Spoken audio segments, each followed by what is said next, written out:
So for today's lecture, we'll be doing Gaussian elimination. This is section 1.2 in the book that we are using. So Gaussian elimination. So in the previous lecture, we saw the following matrix. So in the last example that we did, we worked on some linear systems. We converted it to augmented matrix, and then we tried to solve that linear system, and eventually we ended up with this matrix. So we had two paths somewhere in the middle where on one path we converted the augmented matrix into system of equations again, and then we worked backwards to solve for the variables x, y, z. Okay, and then the other path that we took was uh, we continued working on the augmented matrix until we ended up with this. Okay, so what's in it for us if we have these kinds of matrix? Okay, so this matrix is said to be in reduced row echelon form. Okay, so reduced row echelon form. So what are these matrix? What are the matrix that are in reduced row echelon form? So a matrix is said to be in row echelon form if the following properties are satisfied. First, if a row does not consist entirely of zeros, then the first non-zero number in the row is a 1. Okay, and we call this the leading one. Okay, so if a row does not consist entirely of zeros, then the first non-zero number in a row is a 1, number 1. We call this a leading one. Now, if there are any rows that consist entirely of zeros, then they are grouped together at the bottom of the matrix. So remember, in one of the examples last meeting, we had a matrix. We considered a linear system. We wrote it in its augmented form, or the augmented matrix, and then we tried to solve that um, augmented matrix using our row operations, elementary row operations. And then there was a time where we got entirely a row which consists of entirely zeros. And then we put that row at the bottom of the matrix. And then somebody asked us, uh, one of your classmates asked, why do we do this? It's because of this condition. Okay, so if there are any rows that consist entirely of zeros, we put it at the bottom of the matrix. Okay, now in any two successive rows that do not consist entirely of zeros, the leading one in the lower row occurs farther to the right than the leading one in the higher row. Okay, so we will let us look at this matrix here. So in here, the if the row consists of if a row does not consist entirely of zeros, then the first entry that we see is a leading one. Okay, the first non-zero entry that we see is a leading one. For example, in this row, okay, this is the first non-zero entry that we see, and it is 1. This is another row, and it consists, it does not consist entirely of zeros. And we see this. This is the first non-zero entry that we see in this row, and it is equal to 1. Similarly for this row, okay? It does not consist entirely of zeros, okay? But this is the first non-zero entry that we see, and it is equal to 1, okay? So that's the first condition in here. If a row does not consist entirely of 0, then the first non-zero number in the row is a 1. So we call these numbers here the leading ones. Okay? Now, this does not have a row which consists of entirely zeros. Okay, so we will skip number 2 in this part. But for number 3, look at this. In any two successive rows that do not consist entirely of zeros, the leading one in the lower row occurs farther to the right than the leading one in the higher row. So again, we go back to this example. So this one and this, so the first row and the second row, okay? The leading one in the lower row, this is the leading one in the lower row because it's on the second row, occurs farther to the right, okay? To the right than the leading one of the higher row. So this is the higher row, okay? This is the higher row. This is the leading one. This is the lower row. This is the leading one here on the second column. It's farther to the right compared to the higher row. Okay? And then for example, if we take rows 2 and 3, okay? Rows 2 and 3, row 3 is the lower row and this is the leading one. It's on the third column. Okay? Row 2 is a higher row relative to row 3, and the leading one in row 2 is on the second column.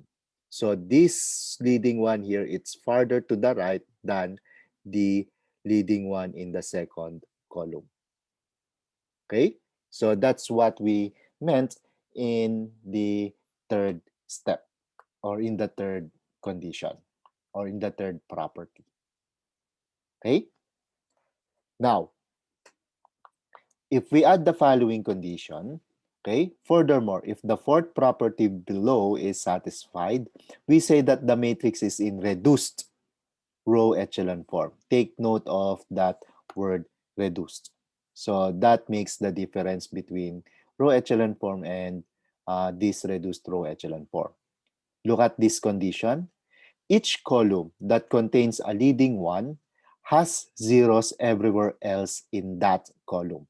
Okay, in that column. Okay, so what does this mean? We look at this. This was the example in the previous slides. Okay, so this is a leading one. This is a leading one. If we look at the columns, okay, if we look at the column for that leading one, all other entries in that column are zero. Okay, they are all zero. Similarly in this one here. This is your leading one in the second row. And notice that all the numbers, all other numbers in the same column as this guy here are zero. And similarly for this one. Okay? So that's the condition. That's the fourth condition here. Each column that contains a leading one has zeros everywhere else in that column. Okay? Let us consider this example again. Or let us consider now this example. So notice, we have here a row which does not consist entirely of zeros. This is 0, the first entry on this row. The second entry is non-zero. Okay? So if it is non-zero, the entry must be equal to 1. And we see that this is equal to 1. Okay? Now, we look at the second entry or the second row. Okay? So this is 0, this is 0, this is 0, and this is non-zero. Okay? And the entry that we see is 1. So it's a leading one. Okay? So the first non-zero entry in the row must be a leading one, or must be a 1. Now we look at third row and the fourth row. They are all zeros. The entries are all zeros. So we put them at the bottom of the matrix. Okay? So that's the second property. Now again, we look at first row and second row. Second row is a lower row, and this is the leading one. It's on the fourth column. Okay, so this is the leading one, and it's on the fourth column. The first row is a higher row relative to the second row. The leading one is on the second column. Okay, so the leading one in the lower row occurs farther to the right than the leading one in the higher column or on the higher row. Okay, the leading one in the lower row occurs farther to the right than the leading one in the higher row. So you have that one, that property. Now, are they in reduced echelon form? Look at this. This is your leading one. So you look at this column now. They are all zeros here. Okay? And then we look at this leading one here. Okay? Leading one here. We look at this column. Okay? And all other entries are zeros. Okay? So this matrix here is in reduced row echelon form. Okay? Question so far?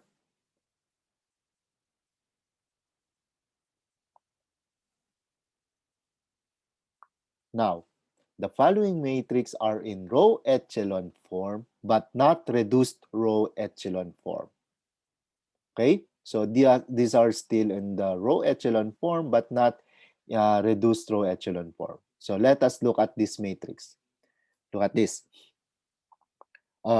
This is a row which does not consist of entirely zeros. The first non-zero number or the first non-zero entry, it's 1. So we're good. Okay. For the second row, again, does not consist entirely of zeros. Okay. And the first non-zero entry, it's also 1. And the third row here, this is the first non-zero entry, and this is equal to 1. So first condition is satisfied for the row echelon form. Second condition, this does not have any zero rows, so we don't check that one. Third condition, first row and second row, the leading one in the second row occurs farther to the right than the leading one in the first row. So we are good at that with that. Second row and third row, the first the leading one in the third row occurs farther to the right than the leading one in the second row. Okay? So condition number 3 is satisfied. Okay? Now, it's it's in row echelon form because the first 3 conditions are satisfied. But let us look at the fourth condition. The fourth condition tells us that if there is a leading one, okay, then all other entries in the same row of the leading one must be 0. So if we look at this is a leading one. All the other entries in the same column, they are 0. So we're just good for the first leading one here. Now look at this. This is a leading one. We look at the column. This is 0, but the other entry, it's not 0. Okay? Therefore, this matrix is not reduced row echelon form. Okay? So this entry is not in reduced row echelon form because the fourth property is not satisfied. Okay? So again, if we look at this, the first 3 properties will tell us that the matrix is in row echelon form. If we add this fourth condition, okay, we say that it is in reduced row echelon form. Let us look at this matrix now. So this is the leading one, the first non-zero entry in the row. We look at this. Again, this is the first non-zero entry in the row. It's a leading one. We look at this. This is the first non-zero entry in the third row. It's a leading one. And then on the fourth row, we will have a leading one in here. And then look at the positioning. First row and second row, the leading one occurs farther to the right than the leading one in the first row.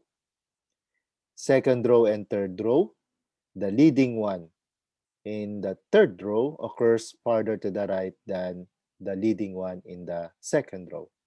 And same is true with the third row and the fourth row. The leading one in the fourth row occurs farther to the right than the leading one in the third row. Okay? Therefore, this is in row echelon form. But we look at this particularly. We look at this leading one here. We look at the column. Okay? Aside from this leading one, there is another non-zero entry in the column. So this is not in reduced row echelon form. Okay? Question?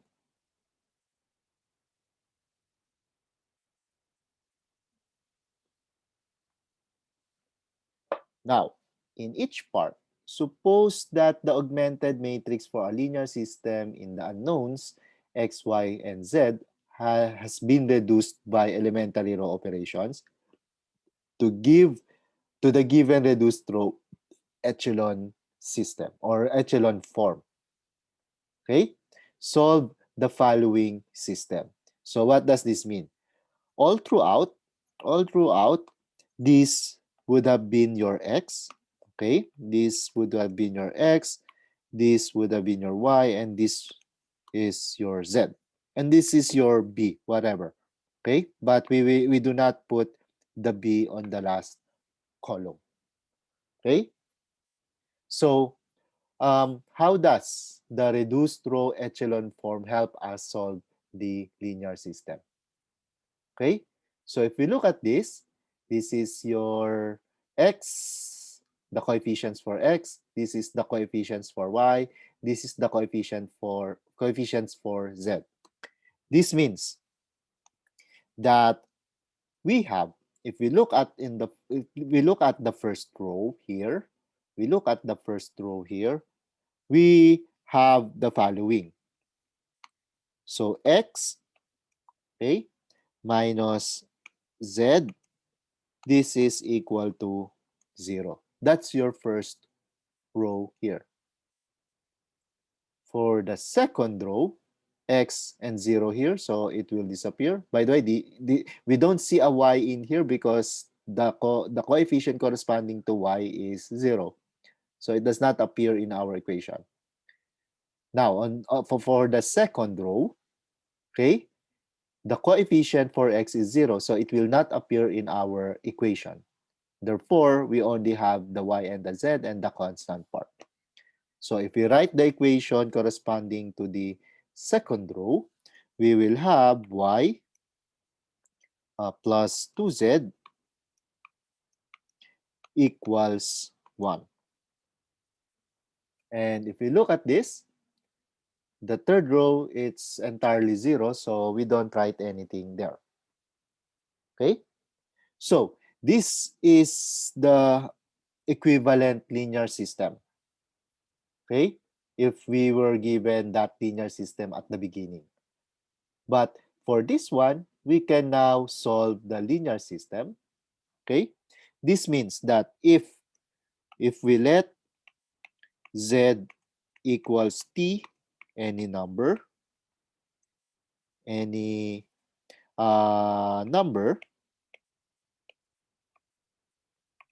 okay, then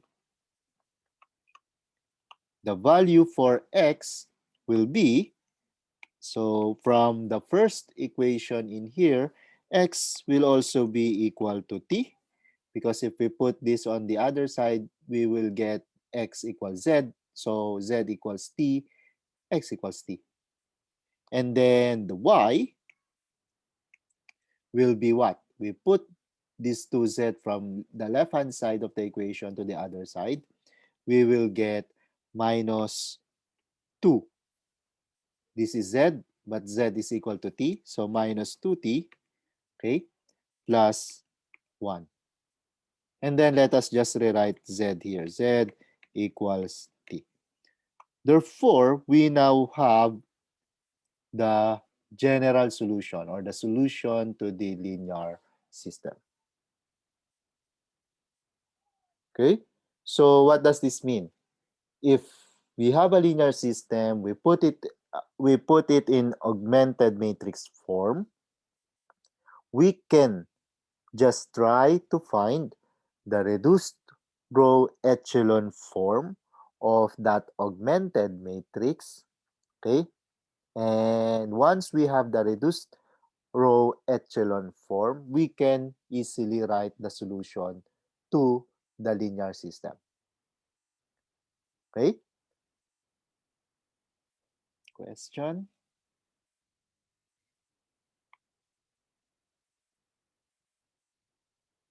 Okay.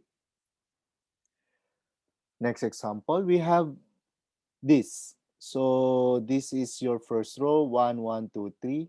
Second row, it's entirely zeros. Third row, it's entirely zeros. So second, these rows which consist of entirely zeros are at the bottom of the matrix. Okay? And then just like before, this would be your X column, this is your Y column, and this is your Z column. Okay? So as an equation, you will get X plus Y plus 2Z equals 3. Okay? But this means you have two what we call free variables. Y and Z are called free variables. Okay? Or in the previous example, the Z here, we call it a free variable. Okay? Meaning it can take any number in the solution. So same is true with this. We have an equation, a single equation that will represent the linear system. And therefore, the two variables that we see in the equation would be free variables, meaning they can take any numbers. So in this case, the solution for the system can be written as follows. So let y equals s and z equals t, where s and t are any numbers and t are arbitrary. Let me write arbitrary, meaning it can be anything. Then, the solution to the system can be written as x equals. So we put the y on the other side of the equation. We also put the z on the other side of the equation, and then we use these substitutions. So x equals minus s minus 2z, or 2t, sorry, 2t, because z is equal to t, plus 3. So this equation here, oops, let me write the other representations in here for completion. Y equals s, z equals t. So this is the general solution for the linear system. So meaning, if we want to get a particular solution, we just put any s. You can say s equals 1, t equals 1. So you will have a value for your x. Yes, question? I have a question. Yep. Could we have done the same thing instead of like choosing y or z? We could have chose, for example, x and y. Yes, yes, you can choose any two variables to be your free variables. Okay. Okay, And and we all then we leave the one. remaining variable will be your the side which will depend on the other two variables. Okay. Okay, perfect. Yeah, Thank you. you're welcome. Excuse me. Yes, yes, Hi. For this, if I say, let's say, y equal to m, z equal to n, it's okay. But just, I mean, like the letter doesn't matter, right? yeah. The letter doesn't matter. Oh, As long as you say that they are the arbitrary numbers that you are uh, setting. okay. So Yeah. the circle, that's the answer. Yes, this guy here. Sorry, It's kind of answer. It's like, this is the answer to the or the solution to the okay, linear system. We call okay, I it see. the general solution. Okay, Yeah, okay. Thank you. you're welcome. Other questions?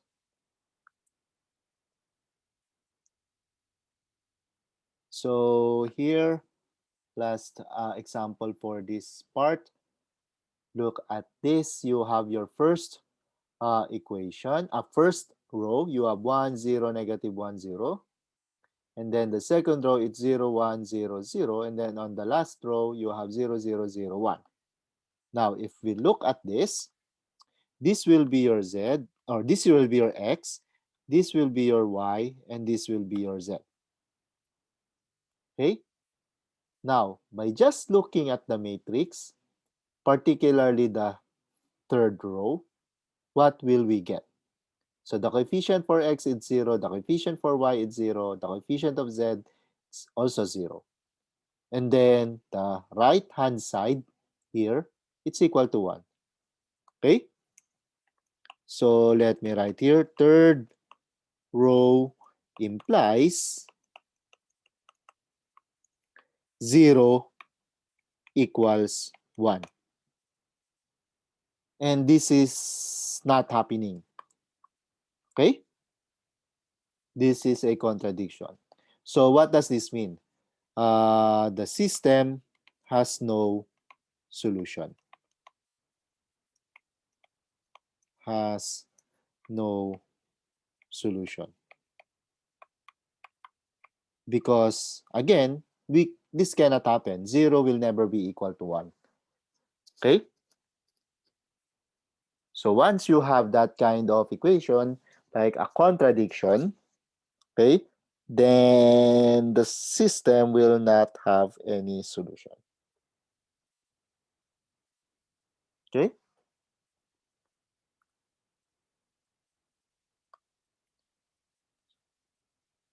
Okay. So I've been mentioning solution. Okay? Particularly in the first and the second examples here, I mentioned the word the phrase general solution. Okay? So if a linear system, yeah, sorry, question? Yeah, so the just want to get a definition. So the zigzaggy arrow thing means that there's a contradiction? Oh yes, this is just my symbol. It's like a thunderbolt. Okay. Yeah. Okay. Okay. Let us continue. So if a linear system has infinitely many solutions, okay, then a set of parametric equations from which all solutions can be obtained by assigning numerical values to the parameters is called a general solution of the system. So for example, in here, this will have infinitely many solutions. The S and the T here, they are called parameters. Okay? So when you replace those parameters with actual numbers, you will get a particular solution because you have particular values for S and T. But written this way, if you will say S and T are arbitrary, okay, then this one here is called the general solution of the system. Same is true with this. T here, it's a parameter, okay? and it can be any number. But if you replace your t with actual numbers, you will get particular solution to the system, meaning actual numbers for x, for y, and for z. But if you just used a parameter like this, your t, then written this way, what we have is a general solution. Okay? It can generate, or these parametric equations here can generate all the solutions of the system, not just one of them. Okay? So this is our goal. For, of course, um, we can have possibly a linear system. Okay? We can have a unique solution, meaning there's only one solution that can be obtained. Okay? But there are many linear systems where we have infinitely many solutions. And if we have infinitely many solutions, our goal is to get all of them. Okay? And it can only be done by writing the general solution, meaning in terms of parametric equations. So this is our goal. This is our goal for this part of the course. Okay? Now, how do we obtain those general solution? Okay? So what we're going to do is, or what we're going to use is called elimination method. Okay? In summary, what we're going to do is to eliminate variables one by one from one equation to the other. Okay, until on the last equation, possibly you only have one variable left, and then you go to the second to the last equations, you have two variables left, etc. Okay, so from equation 1 to equation 2, one variable is deleted, or two variables are deleted, and then going to the equation 3, another variables are deleted, etc. Okay, so elimination method. So how do we do this? So first, locate the leftmost column that does not consist entirely of zeros. Okay, choose 1 and 3 if there are many. Okay, so you have written your linear system in augmented matrix form. Just choose one row. Okay, choose one row in which the leftmost entry, okay, or the leftmost columns will have a non-zero entry. Okay, choose one entry if there are many. Now, interchange the top row with another row if necessary. So for example, rows 1 and 2. Okay, rows 1 and 2 are both, or do not contain entirely of zeros. Okay, and then the leftmost, they have the same non-zero entry on the leftmost column. Okay, say column 1, they are both zeros. For column 2, they are both non-zeros. So you can interchange the two uh, rows.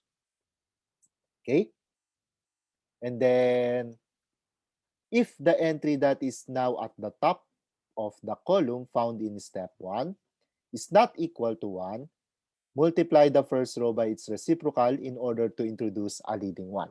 So anyway, we will see these steps, and we will understand these steps when we do the example. So let me show now all those steps. Number 4, add suitable multiples of the top row to the rows below so that all entries below the leading one becomes 0. So we are trying to make a row echelon form from steps 1 to 4. We are trying to make a row echelon form for the augmented matrix. Now, cover the top row in the matrix and begin with step 1 applied to the submatrix that remains. Continue the process until the matrix is in row echelon form. Okay, so steps 1 to 5. So we need steps 1 to 5 in order to get that row echelon form. Okay, now we add this last step here, beginning with the last non-zero row and working upwards. Add suitable multiples of each row to the rows above to introduce zeros above the leading ones. This step 6 here, okay, this step 6 here allows us to make the row echelon form in reduced row echelon form. Okay, steps 1 to 5, we make the augmented matrix in row echelon form. We add step 6, we will now make the augmented matrix in reduced row echelon form. Okay, so again, you can memorize this step, or you have the notes. I have uploaded the notes yesterday, or I think last night. You have all these steps.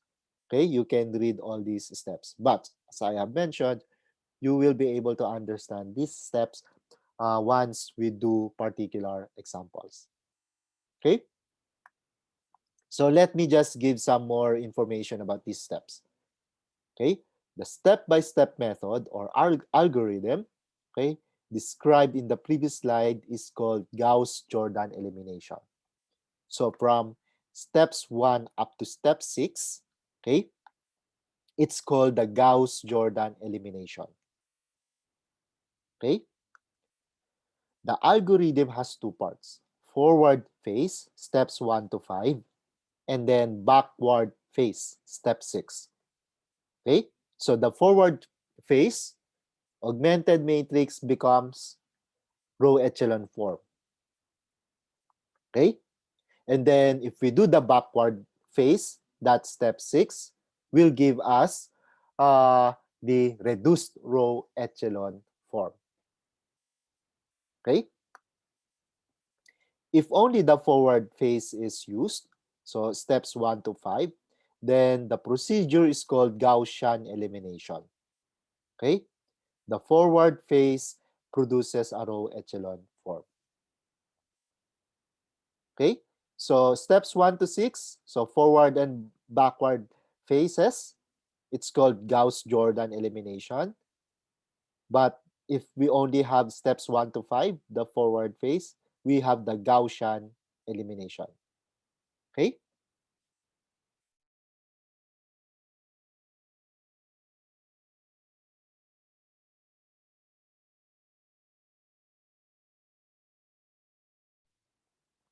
Now, let us look at the following example. Solve the linear system using Gaussian elimination. Okay? Using Gaussian elimination, we only need forward phase. Okay? We only need forward phase. So Gaussian elimination. So the first step that we will do here, let us call it step 0. If you have the linear system, write it in the augmented matrix form. Okay? So meaning, we start writing the augmented matrix form, we will get 0, negative 2, positive 3, 1. That's your first equation here. For the second equation, you have 3, 6, negative 3, negative 2. And then for the third equation here, we have 6, 6, 3, 5. So this is your augmented matrix form. Okay? Now, let us do the step-by-step process described in the Gaussian elimination form, or in the in the Gaussian elimination method, or in the Gauss-Jordan method. Okay? First step, we locate the leftmost column, which consists entirely, which does not consist entirely of zeros. First column here, okay, the leftmost column, okay, it does not consist entirely of zeros. So we use this first column. Okay, that's your step one. Your step two, we choose one of those rows, okay, with the entry on the first column non-zeros. So row 2 and row 3. Okay, row 2 and row 3, the first entry or in the first column, this is 3, here, this is 6. So we choose one of them. Okay, third step, after choosing either second column or third column, we put it on the topmost row. Okay, so let us choose this number row 2. Okay, let us choose row 2. So what we're going to do now is to use elementary row operation. We can interchange. So that's your second row echelon basic method, or row echelon, sorry, the elementary row operation. Okay, so row operation, that's your second row operation. Sorry, it's not row 1, and it's row 2 and row 1. We interchange row 2 and row 1 because we want this guy here to be on the top. So this non-zero entry here to be on the top. So we interchange rows 1 and 2. I don't understand how we chose both rows. Which one, sorry? Row Uh, 2 and row 1. well, we chose row 2 because the leftmost entry here in the first column, the leftmost entry is non-zero. So that's why we chose row 2. Why But row 1 now? Because we want it to be on the top. We okay, want this entry to be on the top. we could have chosen row 3 instead of row 2 too. Yes. Yes, you can choose your row 3 and then put that on the top. And we have to choose the top one. And then we are going to work on the top one Why? because that's what we want to do. Look at this step here. Okay, if the entry that is now at the top of the column found in step 1 is not equal to 1, we multiply the first row by its reciprocal. So we want to introduce a leading one. Okay. Okay, so that we will get the row echelon form. So this is our first step in here. And then we now write, after interchanging, we now have 3, 6, negative 3, negative 2. Here we have 0, negative 2, 3, 1. And then we have 6, 6, 3, 5. So now, then in the leftmost column, which is your first column, this has now non-zero. Okay? So now, we want to introduce a leading one here. What we're going to do is to divide this by 3. So we will divide row 1 by 3. So take note, this guy here, it's now in row 1. Okay?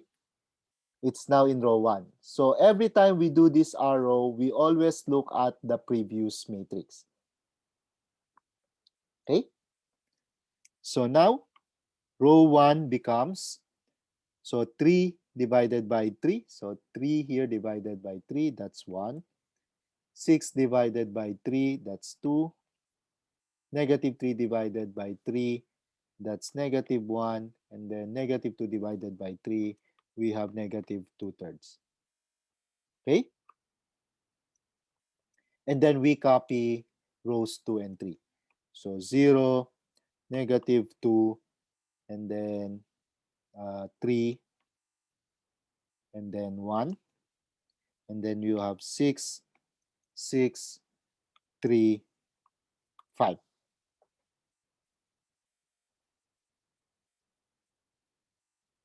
Okay? So far, so good. So what we just did here, steps 1 to 3. Step 1, we look at the leftmost column, which does not consist of entirely zeros. So we use column 1. Step 2, we have to choose. We have to choose one of the rows with the leftmost non-zero entry. So either rows 2 or 3, or row 2 or row 3. We chose row 2. Okay, we chose row 2. So after choosing row 2, we want to put this non-zero entry on the topmost. That's why we did this row operation. So doing this row operation, the 3 now is on the topmost. So we look at this now. Step, what step are we in now? Step 4, we want this to be a leading one. And in order to do that, we divide this row by 3. Okay? So we divide that by 3 and we will have this. And therefore, this guy here now is a leading one. So that is step 4. Sorry. Yep.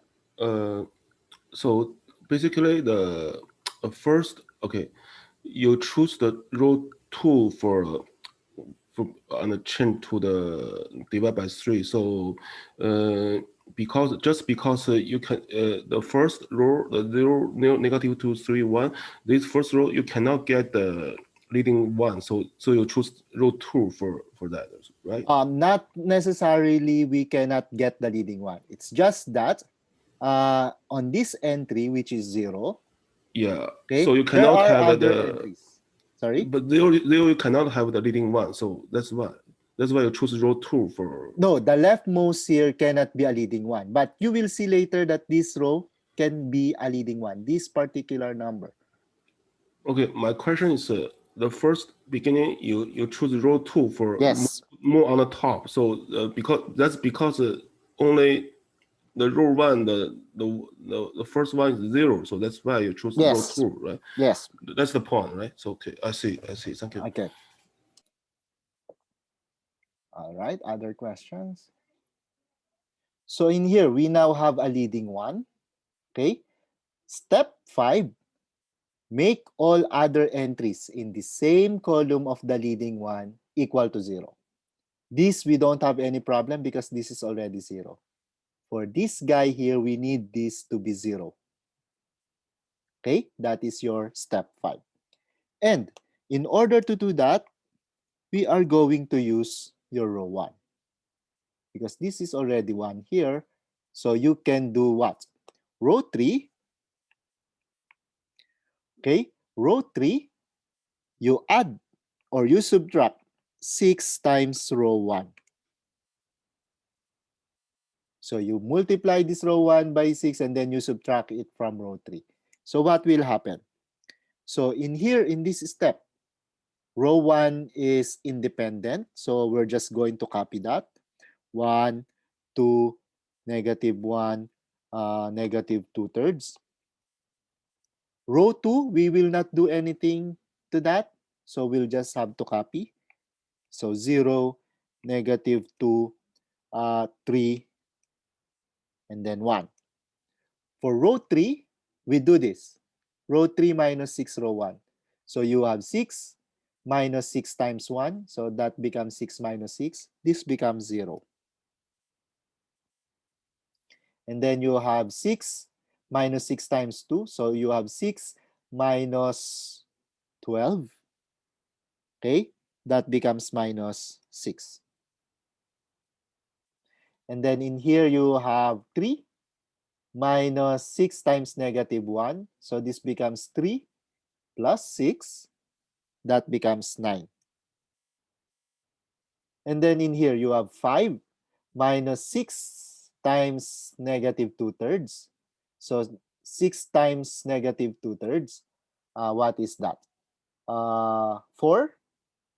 Okay. So this becomes 5 plus 4. Check the arithmetic. Okay. So this is equal to 9. So you can do your scratch somewhere in your or the scratch work somewhere in your paper, but please do not uh, overlap it with your actual solution. Okay, but yeah, just check that if we have negative 6 times negative 2/3, that is equal to 4. So you have 5 plus 4. Okay, 5 plus 4, it is equal to 9. Now, look at this. Look at this. So this is your leading one. These are all zeros now. So we are done with step uh, 5 or step 4.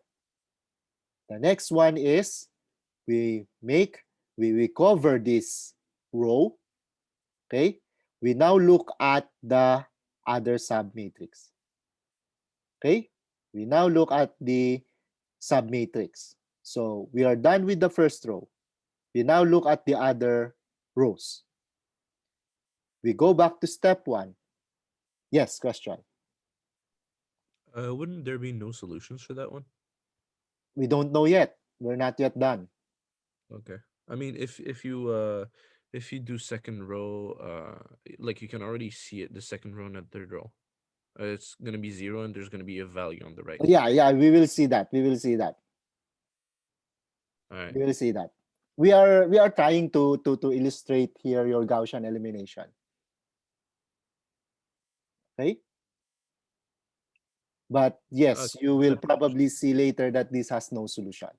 Okay. Okay? Other questions or comments? Okay. So now we look at the submatrix in here. Okay? And then this is 0, 0.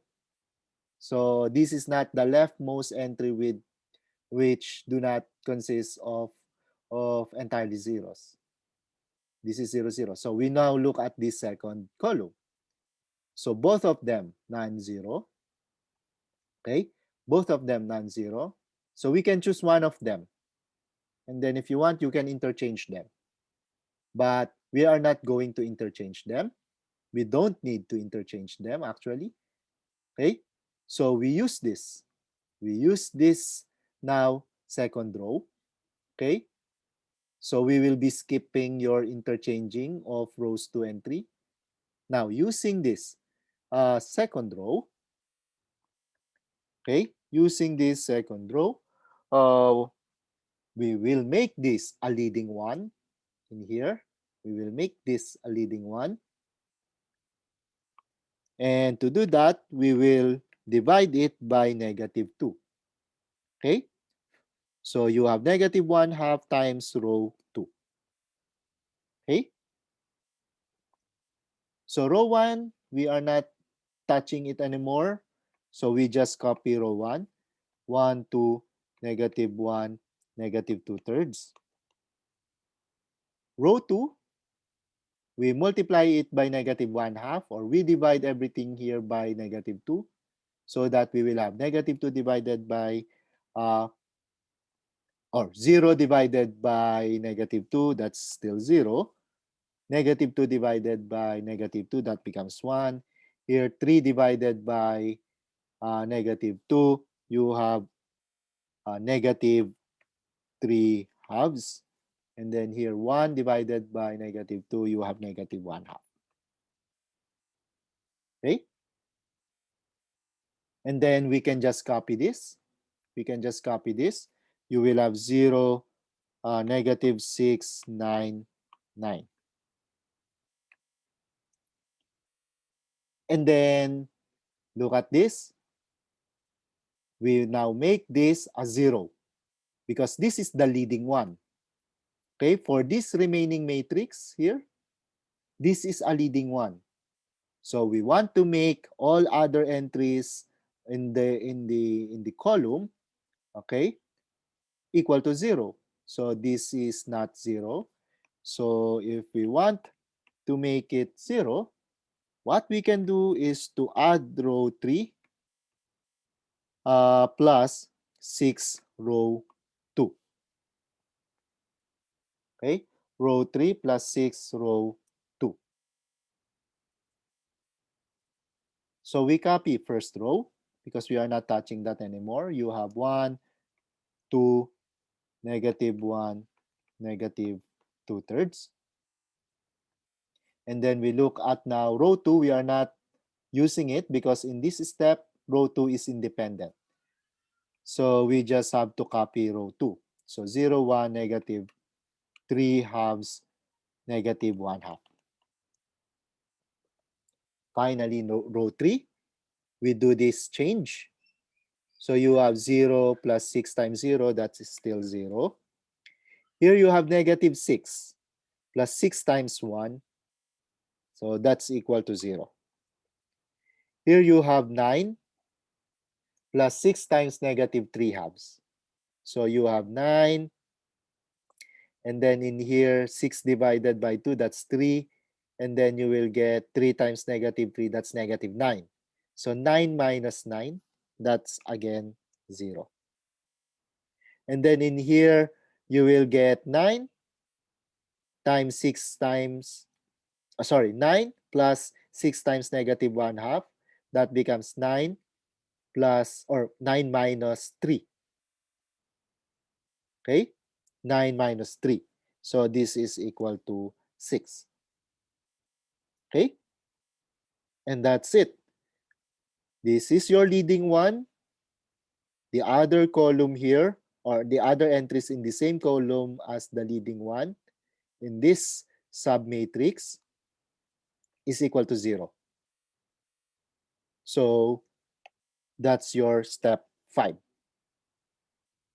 And then you will have to repeat the process if needed. But look at this. Just like what your classmates said, you will get here 0, 0, 0, and then the last column, it's non-zero. So at the beginning, this was your x, y, z columns. Okay? So these are the coefficients for x, these are the coefficients for y, these are the coefficients for z. And all throughout, until the end, you will have your x, y, z here. Coefficients for x, coefficients for y, coefficients for z. Now, look at the last column. You will have 0x plus 0y plus 0z equals 6. Okay? So the third column, or the third row,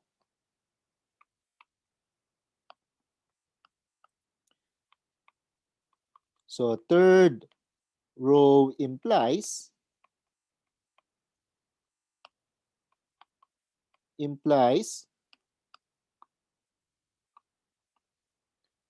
0 equals 6. And again, this is not happening. Okay? Which means, Sorry. yep, Uh, okay.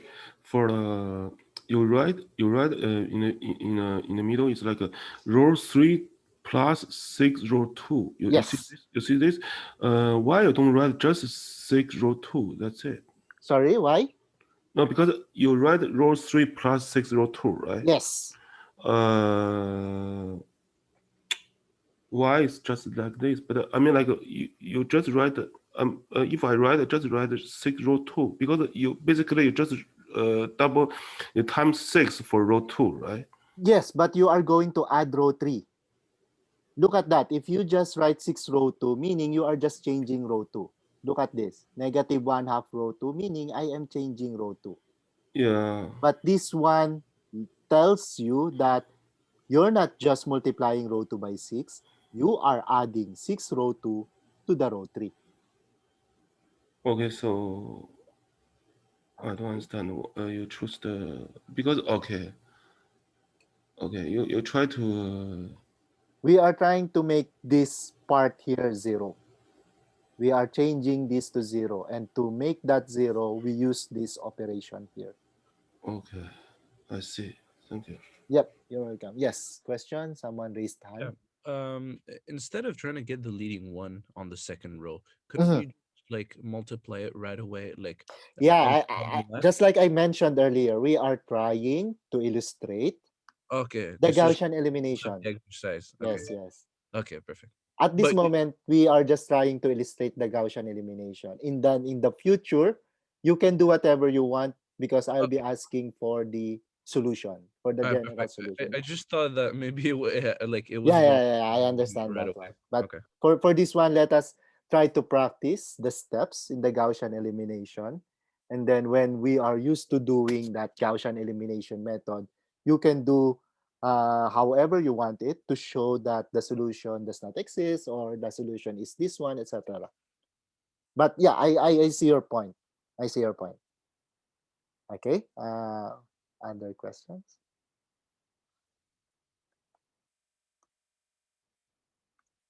So this will never happen. 6 will never be equal to 0. So the system has no solution.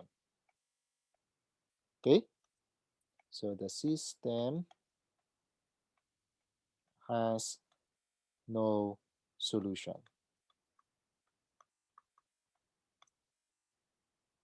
Okay. So that is the conclusion for this system.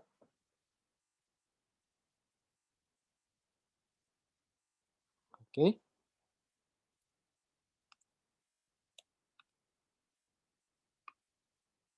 Again, now let us work on this example. Solve the linear system using Gaussian elimination. And again, we are going to illustrate only the Gaussian elimination.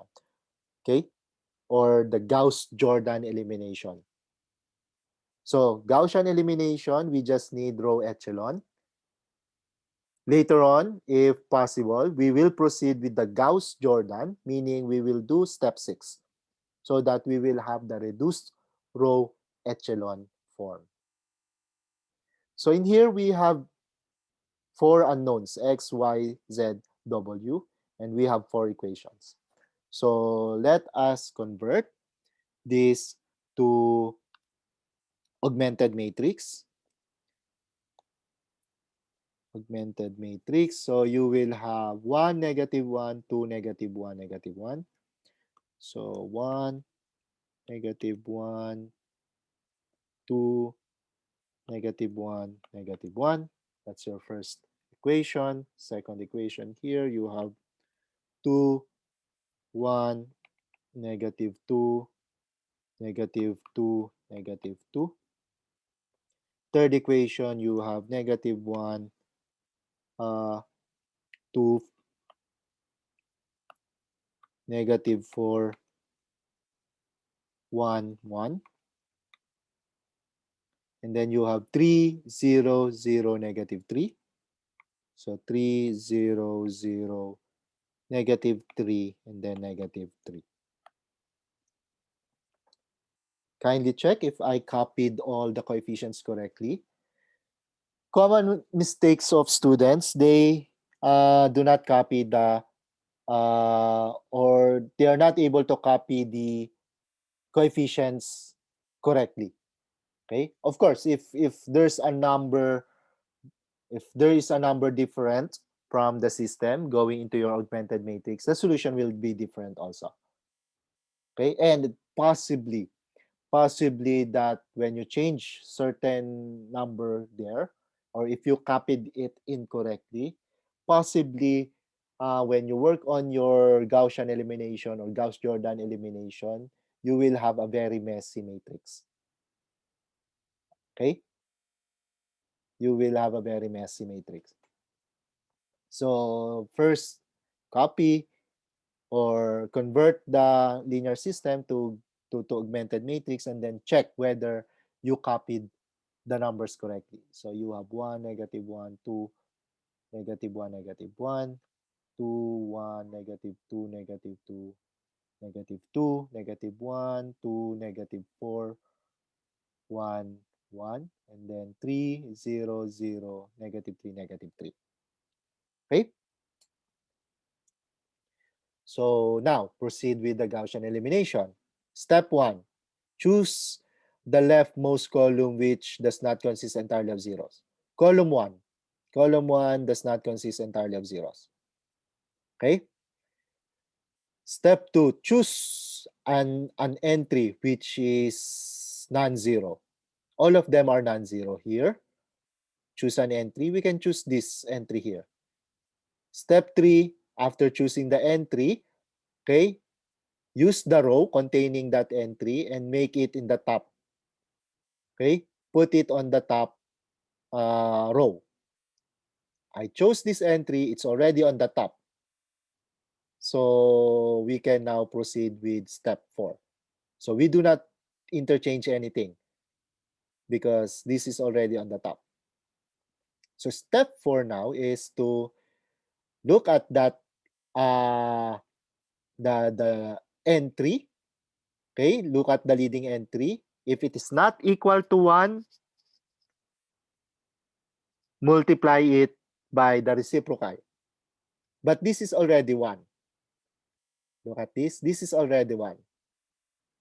So we do not multiply any reciprocal anymore for the first entry. So we are skipping several steps for this round. Then the next step, all other entries below that leading one must be changed to 0. You have 2, you have -1, you have 3. So that's our first step, or first combined step here. Combined steps here. We will use row 1. For row 2, what we're going to do is to add row 2 minus row 1. Okay? So let us do this one by one. So we just copy row 1. You have 1, -1, 2, -1, -1. Row 2, what we're going to do here, it's row 2 minus 2 row 1. So twice row 1. So twice row 1. Because the entry here is 2. So we want to make this 2 also, and so that if we subtract, okay, if we subtract, it becomes 0 immediately. So that's why we have row 2 minus 2 row 1. So doing so, you will have 2 minus 2 times 1. This becomes 0. And then in here, you have 1 minus 2 times -1. So this becomes 1 plus 2. So this becomes 3. Here you have -2 minus 2 times 2. So -2 minus 4. That's -6. Here you have -2 minus 2 times -1. So this becomes -2 plus 2. So this becomes 0. Same is true with this guy here, -2 plus 2. So this becomes 0. So that's for your second row. We also do that for the third row. So what do we do for the third row? We want this to make, this 0.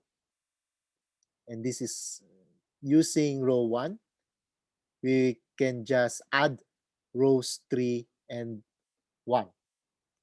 So for this, we combine it to this step, row 3 plus row 1. Again, we can do this because we are just using row 1, and row 1 is independent of any change. Okay? So row 3 plus row 1. So -1 plus 1, that becomes 0. 2 minus 1, that becomes 1. -4 plus 2, that becomes -2. 1 minus 1, that becomes 0. 1 minus 1, that becomes 0. So far, so good? So you can do it at the same time, right? Row Yes. 2 minus 2 are row 1, and row 3 plus row 1. You do the same Yes. time. You Okay, I can see. do this on this step because row 1 is not changing. In fact, we can still do it on the row 4. We can Okay. still have row 4 in here. But what do we do with row 1? So row 4 minus 3 row 1. Because this is positive 3. So we have to make this 3 also. So we multiply by 3, but we subtract. So the effect will be, so 3 minus 3, that is equal to 0. That is our goal here. This is the leading one. All the entries in the same column must be 0. So that is our main goal for this round of Gaussian elimination. Now, in here you have 0 minus 3 times negative 1. So this becomes 3. And then here, 0 minus 3 times 2. So this becomes 0 minus 6. So this is minus 6. And then in here you have minus 3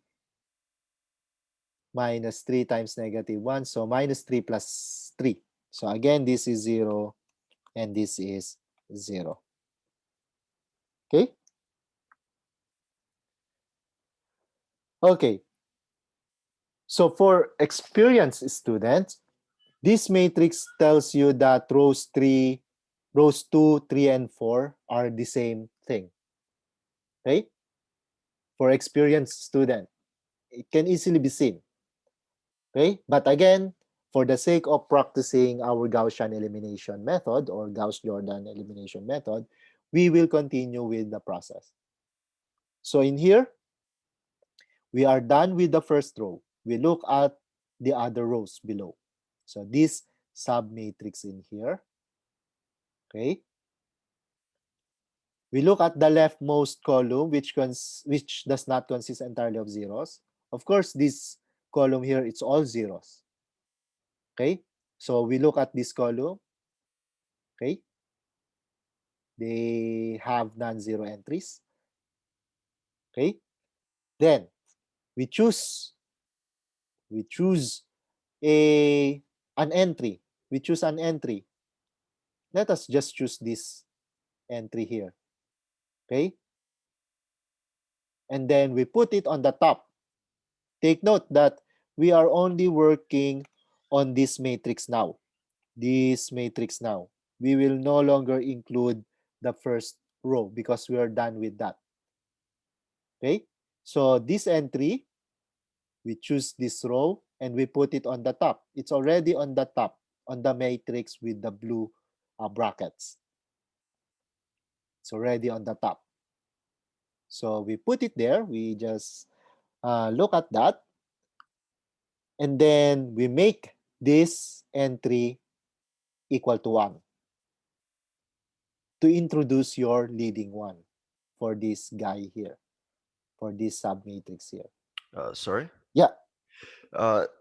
If we forget that they're all the same, can't we just exchange row 2 Yes, and row that is 3 instead also of good.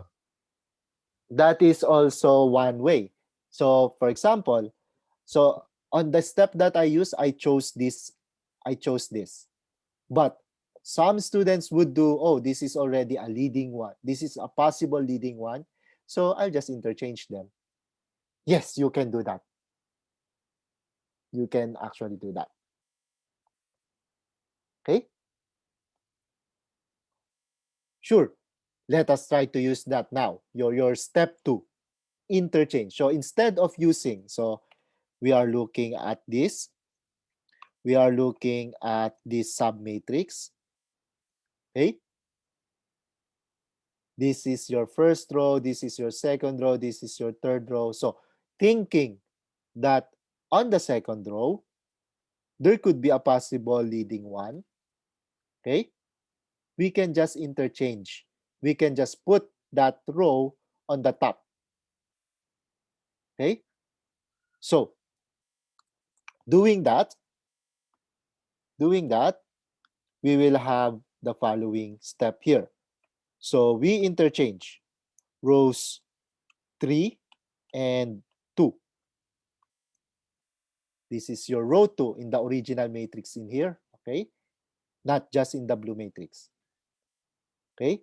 This is your row 2 and this is your row 3. So you interchange. You interchange that. Doing that interchanging time. So row 1 is not changed. It will not change anymore until later.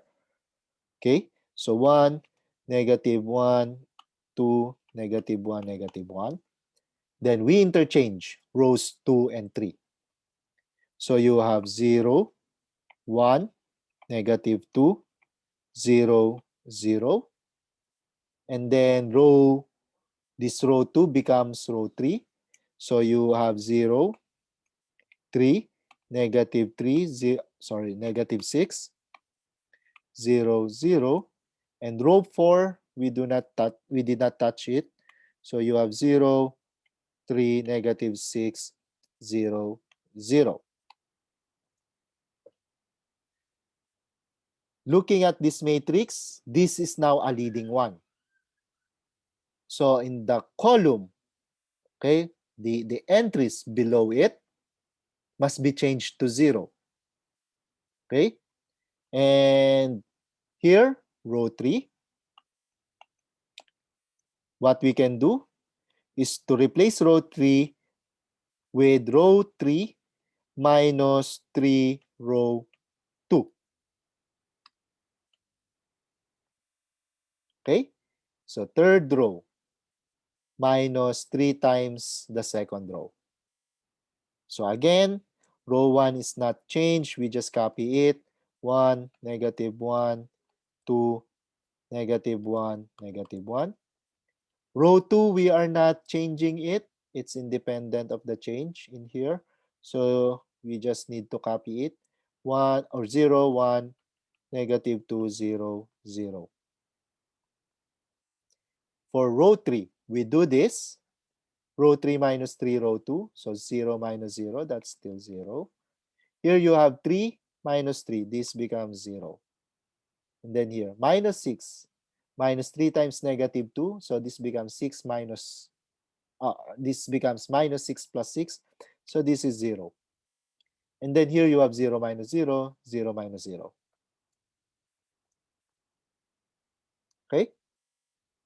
And we do the same thing for row 4.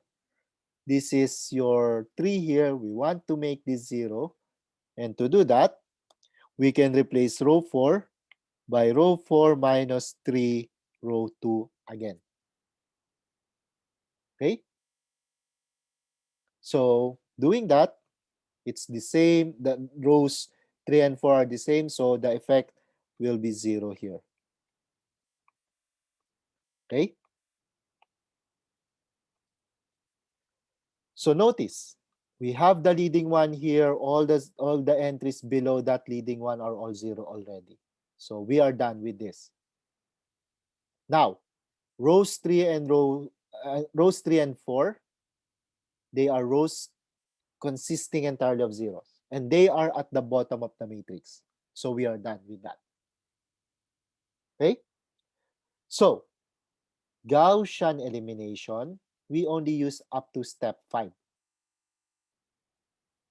until we get a row echelon form. This is a row echelon form because this is a leading one. All the entries below it are 0. This is a leading one, and all the entries below it are 0. This entry, row 2, okay, it's the leading entry is farther to the right than the leading entry of row 1. So this is a row echelon form. And that's your Gaussian elimination. Okay? Now, there's a question. Okay, so in here, remember, this is your first column. It's your x, coefficients for x, for y, for z, for w. Okay? So let me just write it on the last matrix in here. So you have your x, y, z, w. So this means, okay, this means that we will get x. So let me put it here. So this implies you have your x minus y plus 2z minus w equals negative 1. That's for your first equation or first row. For the second row, we will have y minus 2z and then equals 0. And then third and fourth rows, we just have 0 equals 0. And it does not, or they do not give any contradiction. So we have this. We have this. Now, looking at this is already in this guy here, it's already in row echelon form. This means that we have here two free variables because your y can be written in terms of z. Okay? Your x can be written in terms of x, y, or your x can be written in terms of y, z, and w, but your y can be written in terms of z. So this guy here, this y here can be written in terms of z, which implies that your x can be written in terms of z and w only. Okay? Okay? But how do we now write the general solution? So from here, z and w will be free variables. So let's say z equals s, w equals t. Okay? Then then then you will have what? Your y equals. So looking at this equation, y equals 2z, it means y equals 2s. Okay? And then your x, so we put the z on the other side, we put the w on the other side, we also put the y on the other side.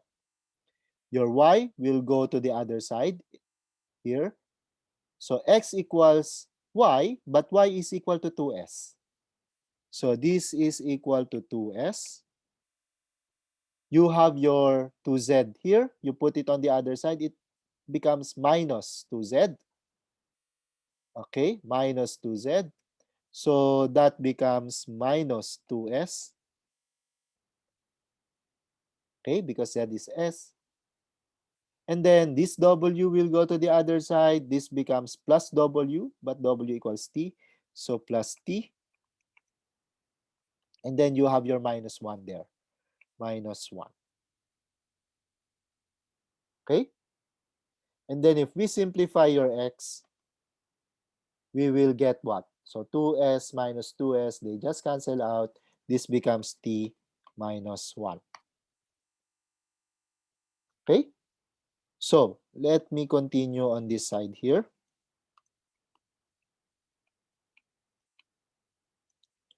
The general solution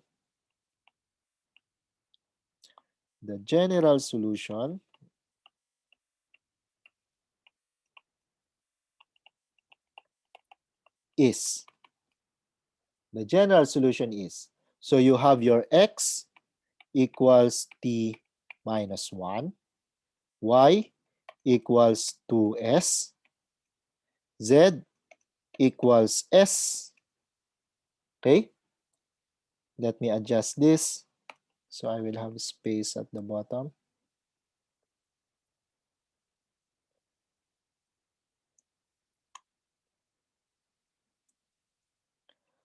All right. And then your W equals T, where S and T are arbitrary. Arbitrary, meaning it can be any number. So this is the general solution. Okay? Are we good?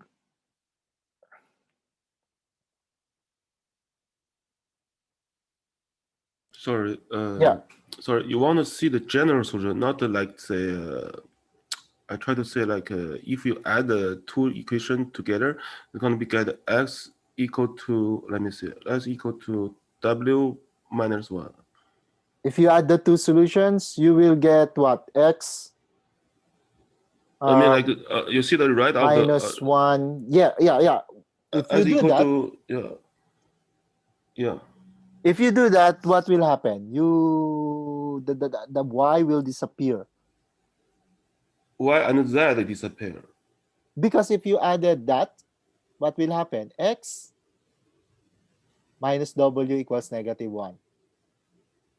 So how are you going to write now your the parameters for y and z? I mean like You x can equal do that. to x equal to w minus one. Sure, w minus 1, that's what you have your in here.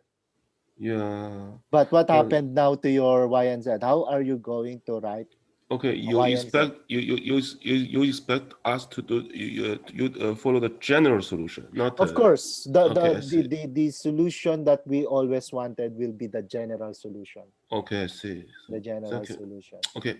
Yep. It's fine in here. You will see x equals w minus 1.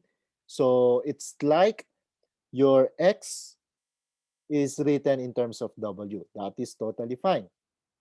Okay.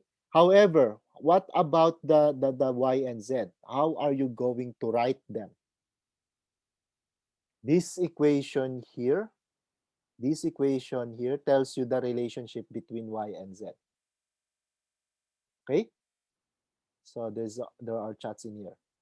So look, you had the answer here.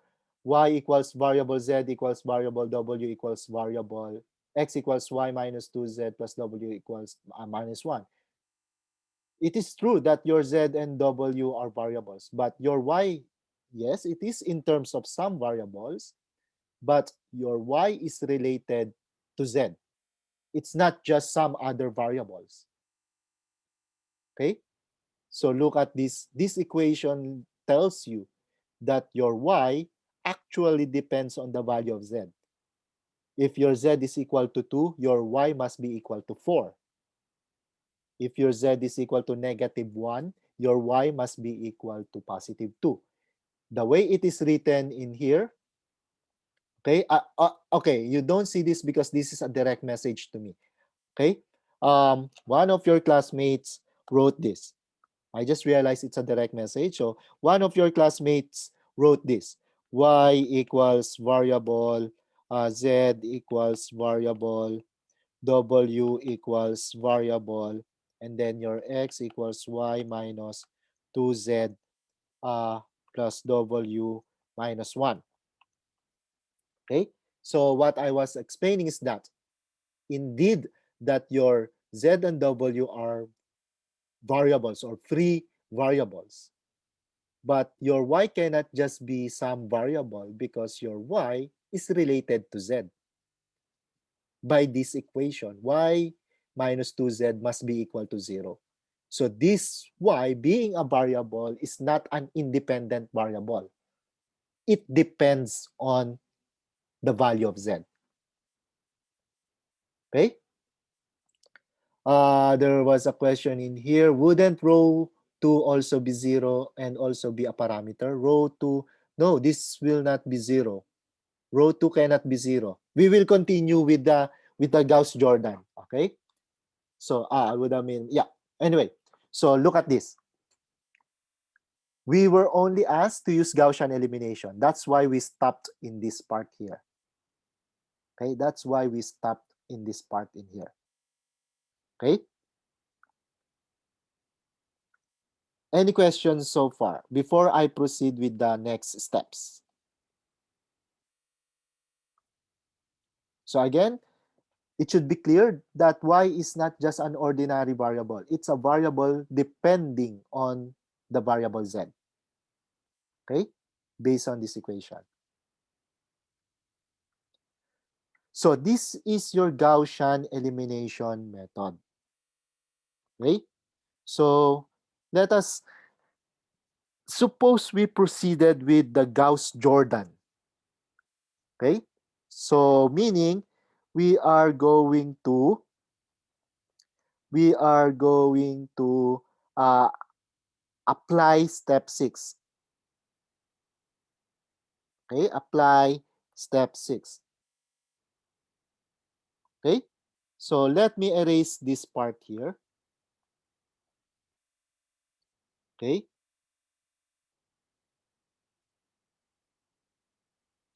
so what is step 6? Step 6, we want to make uh, a reduced row echelon form. We look at this. We look at this. This is already in row echelon form. This matrix here, it's in row echelon form. But we want to make the reduced row echelon form. To do that, we start at the very bottom. Okay? This one here, it's a 0 row. So we skip that. This one here is also a 0 row. We skip that. This one here has non-zero entries. Okay? And this is your leading one.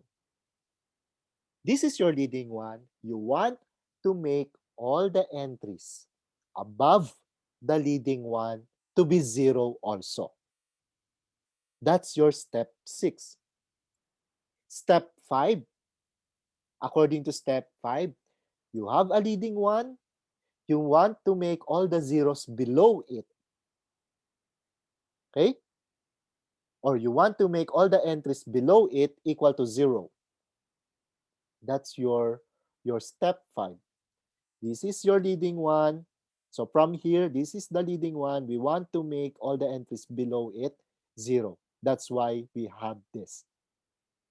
Step 6, we want to make all the entries above the leading one 0. So this guy here, we want to make this 0. So in order to do that, we now replace row 1 with something so that this becomes 0. And we are going to use row 2 in here. So row 1 plus row 2. Look at that. Row 1 plus row 2. What will happen? Row 1 becomes 1 plus 0. That's still 1. Here, you have negative 1 plus 1. That becomes 0. Here, you have 2 minus 2. That becomes 0 again. Here, you have minus 1 plus 0. That's minus 1. Here, minus 1 plus 0. That's minus 1. And then row 2, we did not change it, so we just copy it. 0, 1, negative 2, 0, 0. Rows 3 and 4 also, we have uh, 0 entries.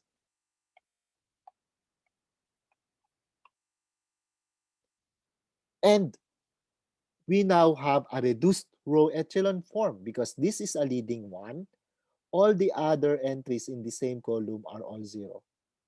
This is a leading one. All the other entries in the same column are 0. And there are no other leading ones anymore. So we are done with step 6 in this part. So what we're going to do now, is to change this to your equation, linear system. And in the same process that we did. So this matrix here implies that, again, this is your x column, y, z, w, and then your constant. What you will see here are the following. You will get x, you will get x, and then here, minus w equals negative 1. And then in here, you will get your y minus 2z equals 0. Okay? And then you can now write the solution that we had earlier. And look at this. This step actually, that step actually happened in here when you do this part here. Okay? When you do this part here, okay, this step occurred, or this final um, form occurred. So in here, just like what we did in the previous page, okay, we can now let W, or let Z equals S, W equals T. So we immediately see that X is equal to, because this is already, it's just in terms of W. So we put it on the other side, just W minus 1, or you have T minus 1. Then here you have your Y equals 2S. Okay? So let Z, W be arbitrary numbers.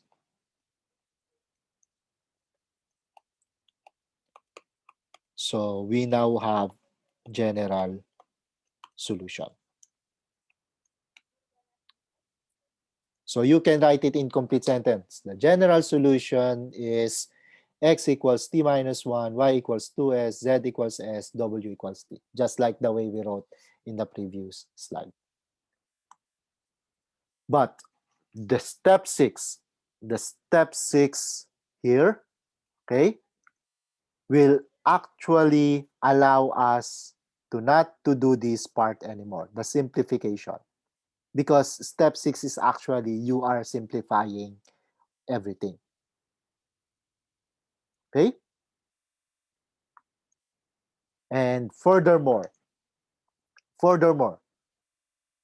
when you reduced the augmented matrix in reduced row echelon form, okay, what you will actually realize are the variables which can be replaced by parameters. Okay? So, the column that does not contain a leading one, okay, the variable attached to that becomes a parameter. So remember in here, you have your X column here, Y column here, Z column, W column. This column X, it has a leading one. Column Y has a leading one. Column Z does not have a leading one. Z is a free variable. Column W does not have a leading one. W is a free variable. So you can replace them with parameters. Okay? Okay? So that's one of the benefits of reducing the linear system to the reduced row echelon form. Question.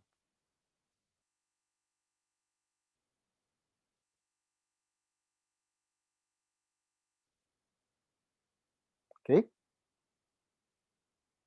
No more questions. Now, some facts about echelon forms and reduced row echelon forms. Every matrix has a unique reduced row echelon form. Meaning, if I ask you to reduce the matrix in the reduced row echelon form, you should have the same answers, the same final answers, the same correct answers. Okay? Because there's only one reduced row echelon form. On the other hand, the row echelon forms are not unique. You can have different row echelon forms. Okay? You can have row echelon forms, which is different from your classmate. Okay? And therefore, I will always ask you to write the reduced row echelon form. I will always ask you to find the reduced row echelon form because I know if my answer is the correct reduced row echelon form, I'll just compare your answers with mine. Okay? If you only wrote row echelon form, okay? If you only wrote row echelon form, I would immediately find it that it's not the reduced row echelon form because it would be different with mine. Okay? Although row echelon forms are not unique, the reduced row echelon form and all row echelon forms of a matrix M have the same number of zero row, and the leading ones always occur in the same position. Okay? So meaning if you have your row echelon forms, okay, and I have my reduced row echelon form, okay, if I have a leading one in column 2, you should also have a leading one in column 2. If I have a leading one in column 4, you should also have a leading one in column 4. Even if your matrix is in row echelon forms only. So that's what this number 3 is saying. Okay? The reduced row echelon form and all row echelon forms of a matrix have the same number of zero row, and the leading ones always occur in the same positions. Okay? Those are called pivot positions of M. Okay? The leading ones, the location of the leading ones are called the pivot positions. Okay? And a column that contains a pivot position is called a pivot column of M. Okay? Question.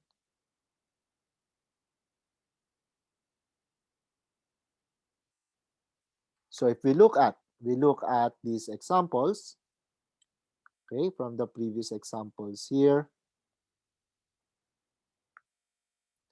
So we look at this. This is in reduced row echelon form. Okay. This is a pivot column, this guy here, because this is a pivot position. This is a leading one. This is also a pivot position, leading one. And this is a pivot column. So first column is a pivot column, second column is a pivot column. Now, this guy here, it's not in reduced row echelon form. It's just in row echelon form. But this is a leading one, still in the first column. This is a leading one, still in the first column. Or in the second column for this guy here. So same position. First row, first column, pivot entry. Here, pivot entry. First row, first column. So it's in the pivot position. Second row, second column, it's a pivot entry in here, the leading one. So second row, second column is a pivot position. Same is true with this. Second row, second column, pivot position. I don't understand why do we call them a pivot position? Because they are the ones that do not change location anymore. Remember, when you do pivoting, you are fixing one point, and then that's your pivot point. Okay? When, for example, in your, let's say, uh you use your feet, you fix your left foot, okay, and then try to rotate, only fixing your left foot, try to rotate using your right foot. So your left foot is called a pivot point. It does not change location because you are just rotating using your right foot. So pivot. So it's a location that will not change anymore. This location here, the pivot entry or the leading one here, will always stay there. Okay. That's why it's called Okay. a pivot position. Thank you. You're welcome. Okay. Other questions?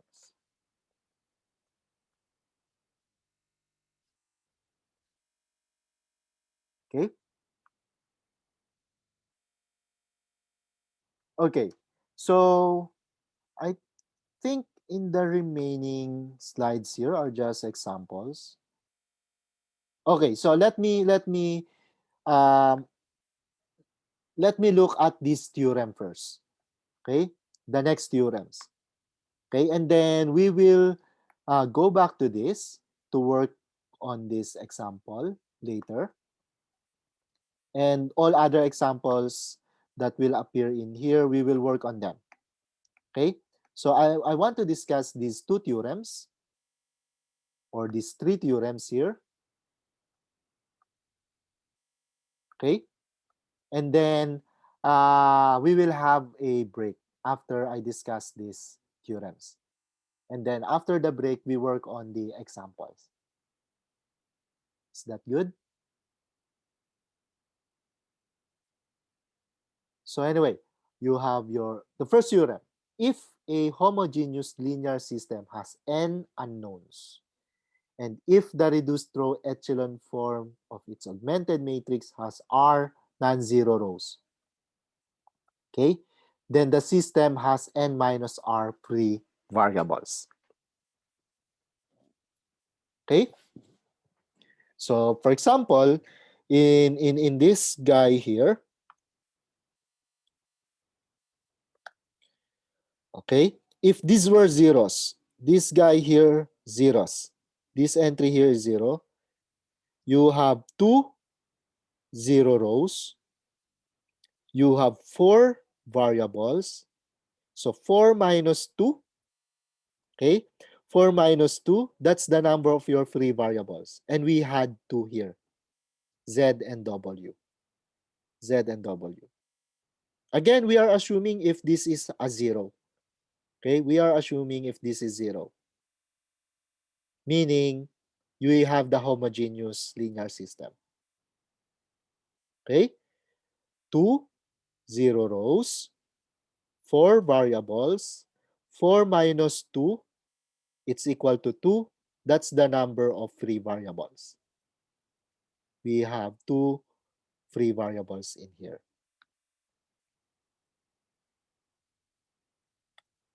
Okay, take note that it only happens for homogeneous linear system. Why?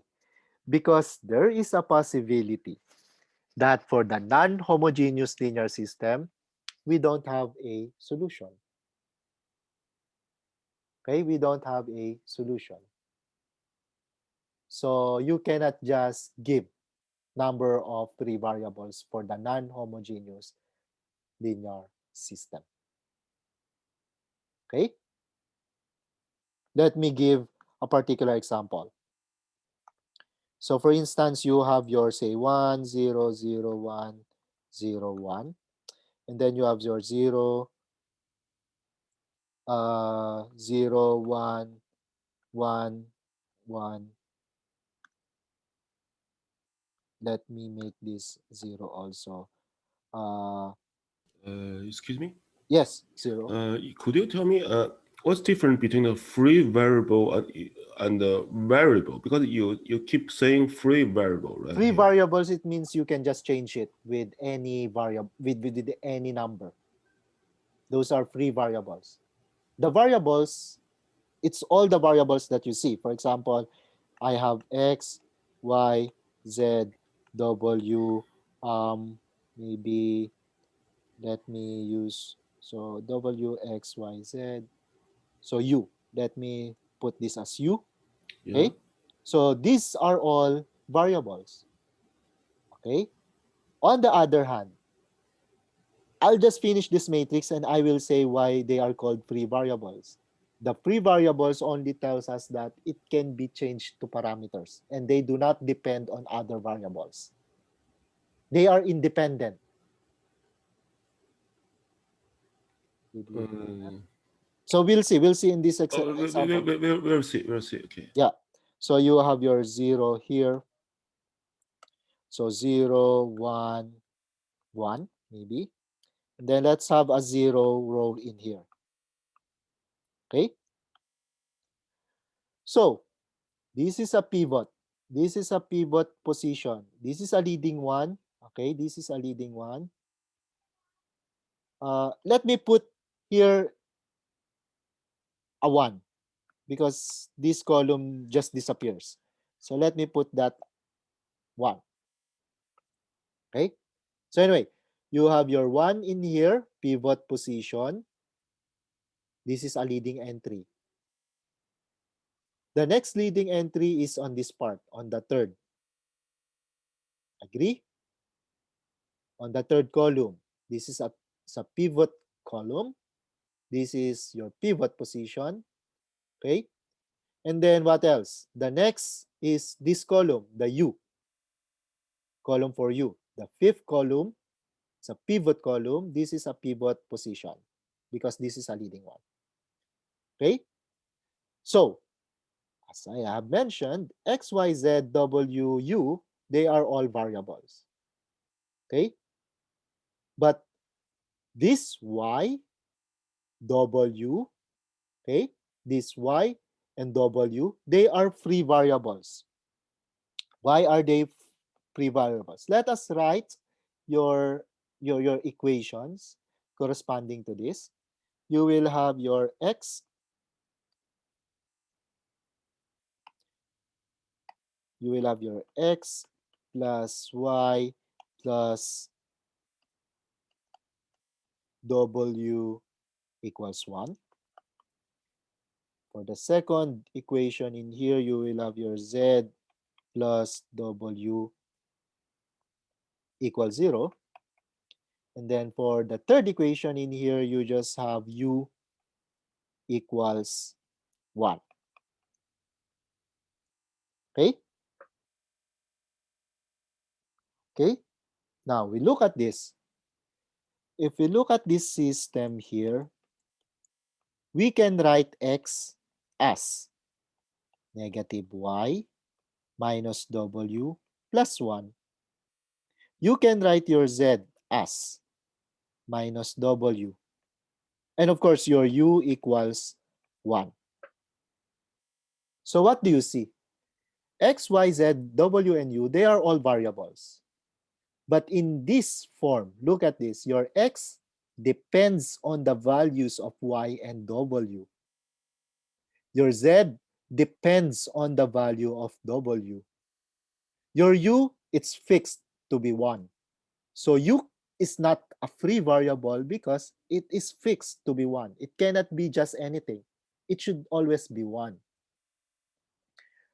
Your Z cannot be just anything.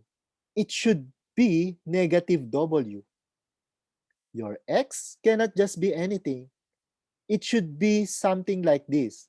Minus Y minus W plus 1. How about your Y and W? They can be anything. They do not depend on other variables, right? It's independent. They are both independent of other variables. That's why they are free. So independent variable is a free variable. Yes, independent I got variable. it. I got it. That's Yeah. that's the best. That's the shortened. That's the shortened version. Free, independent. Okay. So let us see. Um, Look at this. We want to illustrate this theorem here. If a homogeneous linear system has n unknowns, so we have 1, 2, 3, 4, 5 unknowns, and if the reduced row echelon form of its augmented matrix has R non-zero rows, then the system has n minus R free variables. So this linear system, it's not complete.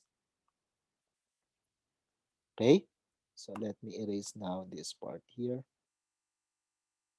So since we have 5 variables in here, since we have 5 variables in here, let's make these 5 equations. So you have 0, 0, 0, 0, 0, 0. Okay? And we are going to consider homogeneous linear system, meaning this must be 0. This is forever 0. This is also forever 0. So homogeneous linear system. Okay?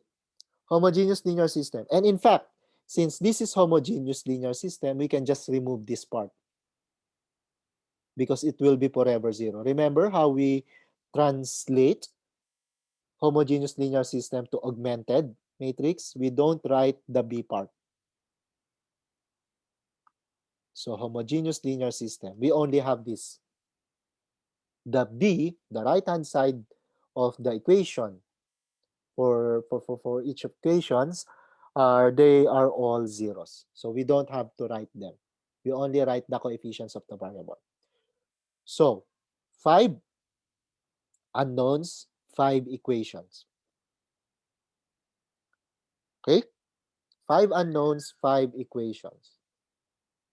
How many non-zero rows do we have? First, second, third, non-zero rows. So R equals 3. 1, 2, 3. R equals 3. R non-zero rows. 1, 2, 3. We have 5 variables. 1, 2, 3, 4, 5. So N equals 5. So N minus R. 5 minus 3, that's equal to 2. You have 2 free variables, your Y and your W. So that's the formula for the number of free variables you will have. Okay? Okay, question.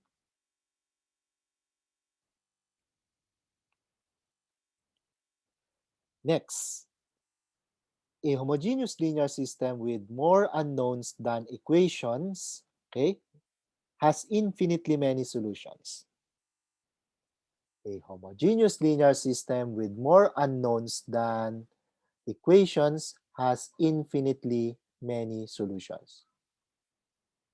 Okay, so the number of unknowns is greater than the number of equations, you will have infinitely many solutions.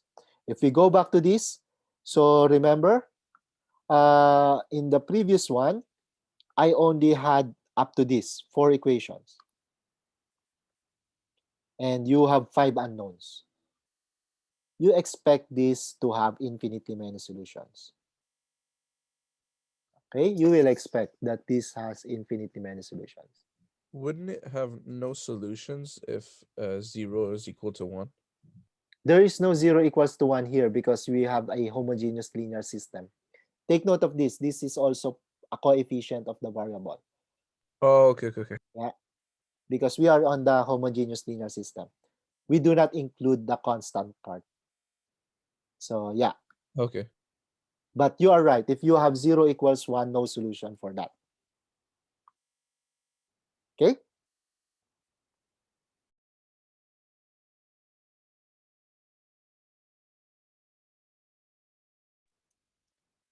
So hello everyone, and welcome back to the lecture.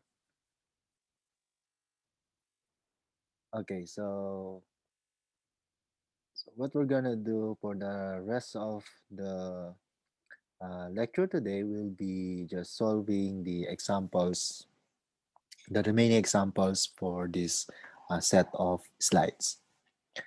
So let us look at this homogeneous linear system, and we want to show, or we want to find the general solution of this linear system. So homogeneous, it means all the right-hand sides, okay? All the right-hand sides that we see here are all 0, okay? So let us write first the augmented matrix. The augmented matrix will be, so it will only consist, the augmented matrix will only consist of the coefficients of the variables. Okay, so for this, we will have 0 for that W here, and then 2 for this, 2, and then 4. So 2 and 4. And then for the second equation, we will have 1, 0, -1, -3. Okay, 1, 0, -1, -3. For the third equation in here, we'll have 2, 3, 1, 1. And then for the fourth equation, we have -2, 1, 3, -2. Okay?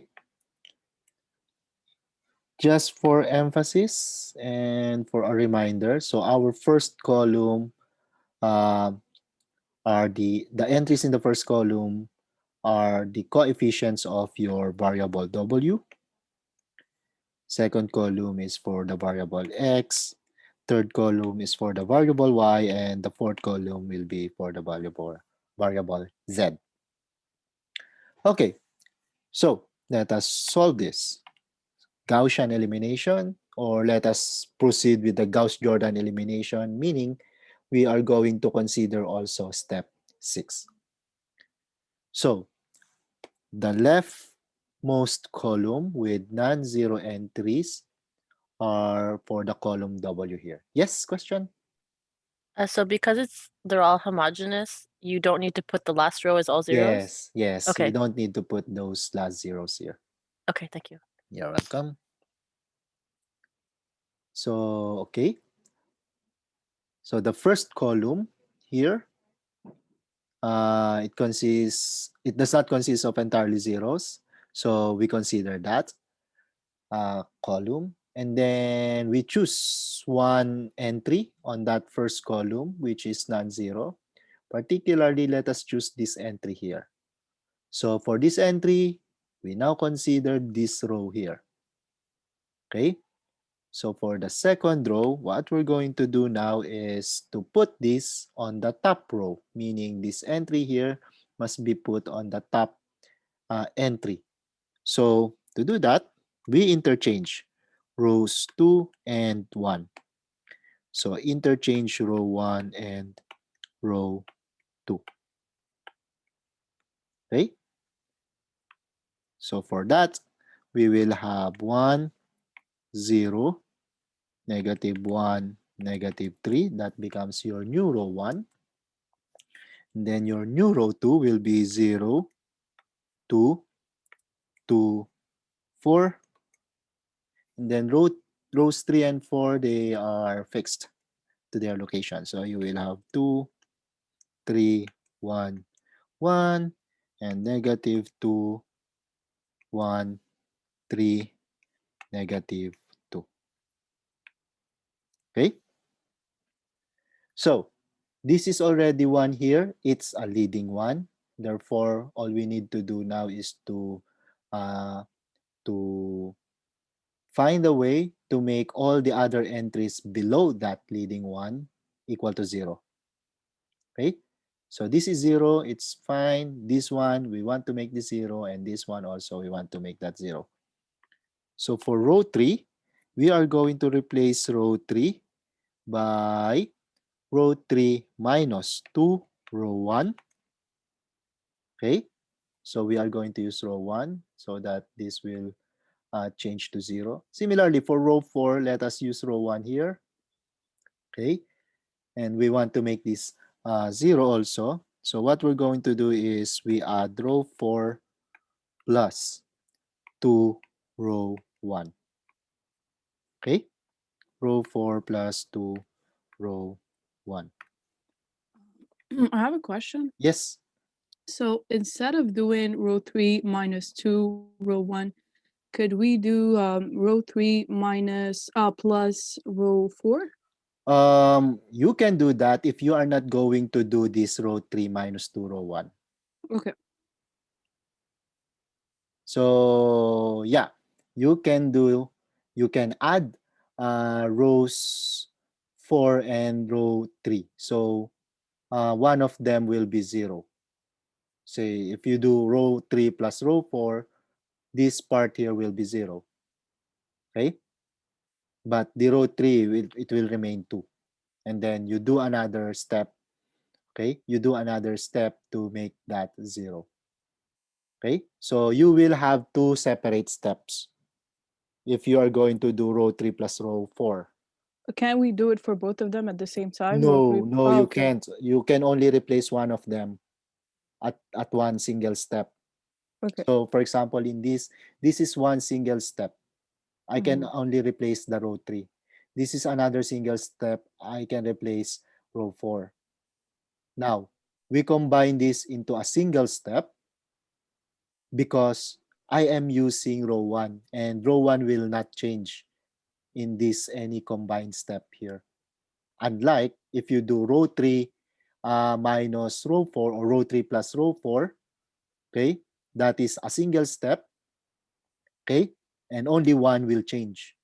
The other will remain as it is. And then you will have another step, separate step, okay, to change that, the other row, the other entry. Okay, so we can't do it in a single step because No, it's not a pivot. Like we're not using a pivot to. no, it's not just you're not using a pivot. You are using something that is changing if you do that. For example, you will do row 3 minus row 1 and then you will add row 3 plus row 4. Yeah. Row 3 is changing in this step. Mm. So your row 3 here is not the same as the row 3 that you are using in here. Okay? Okay. So row 3 minus 2 row 1. So you are changing your row 3. And then the next line in here will be your row 3 plus row 4 or row 4 plus row 3. You cannot use your row 3 because it changes in this step. Okay? Okay, I understand. Okay? So you cannot combine it in a single step. Unlike this guy here.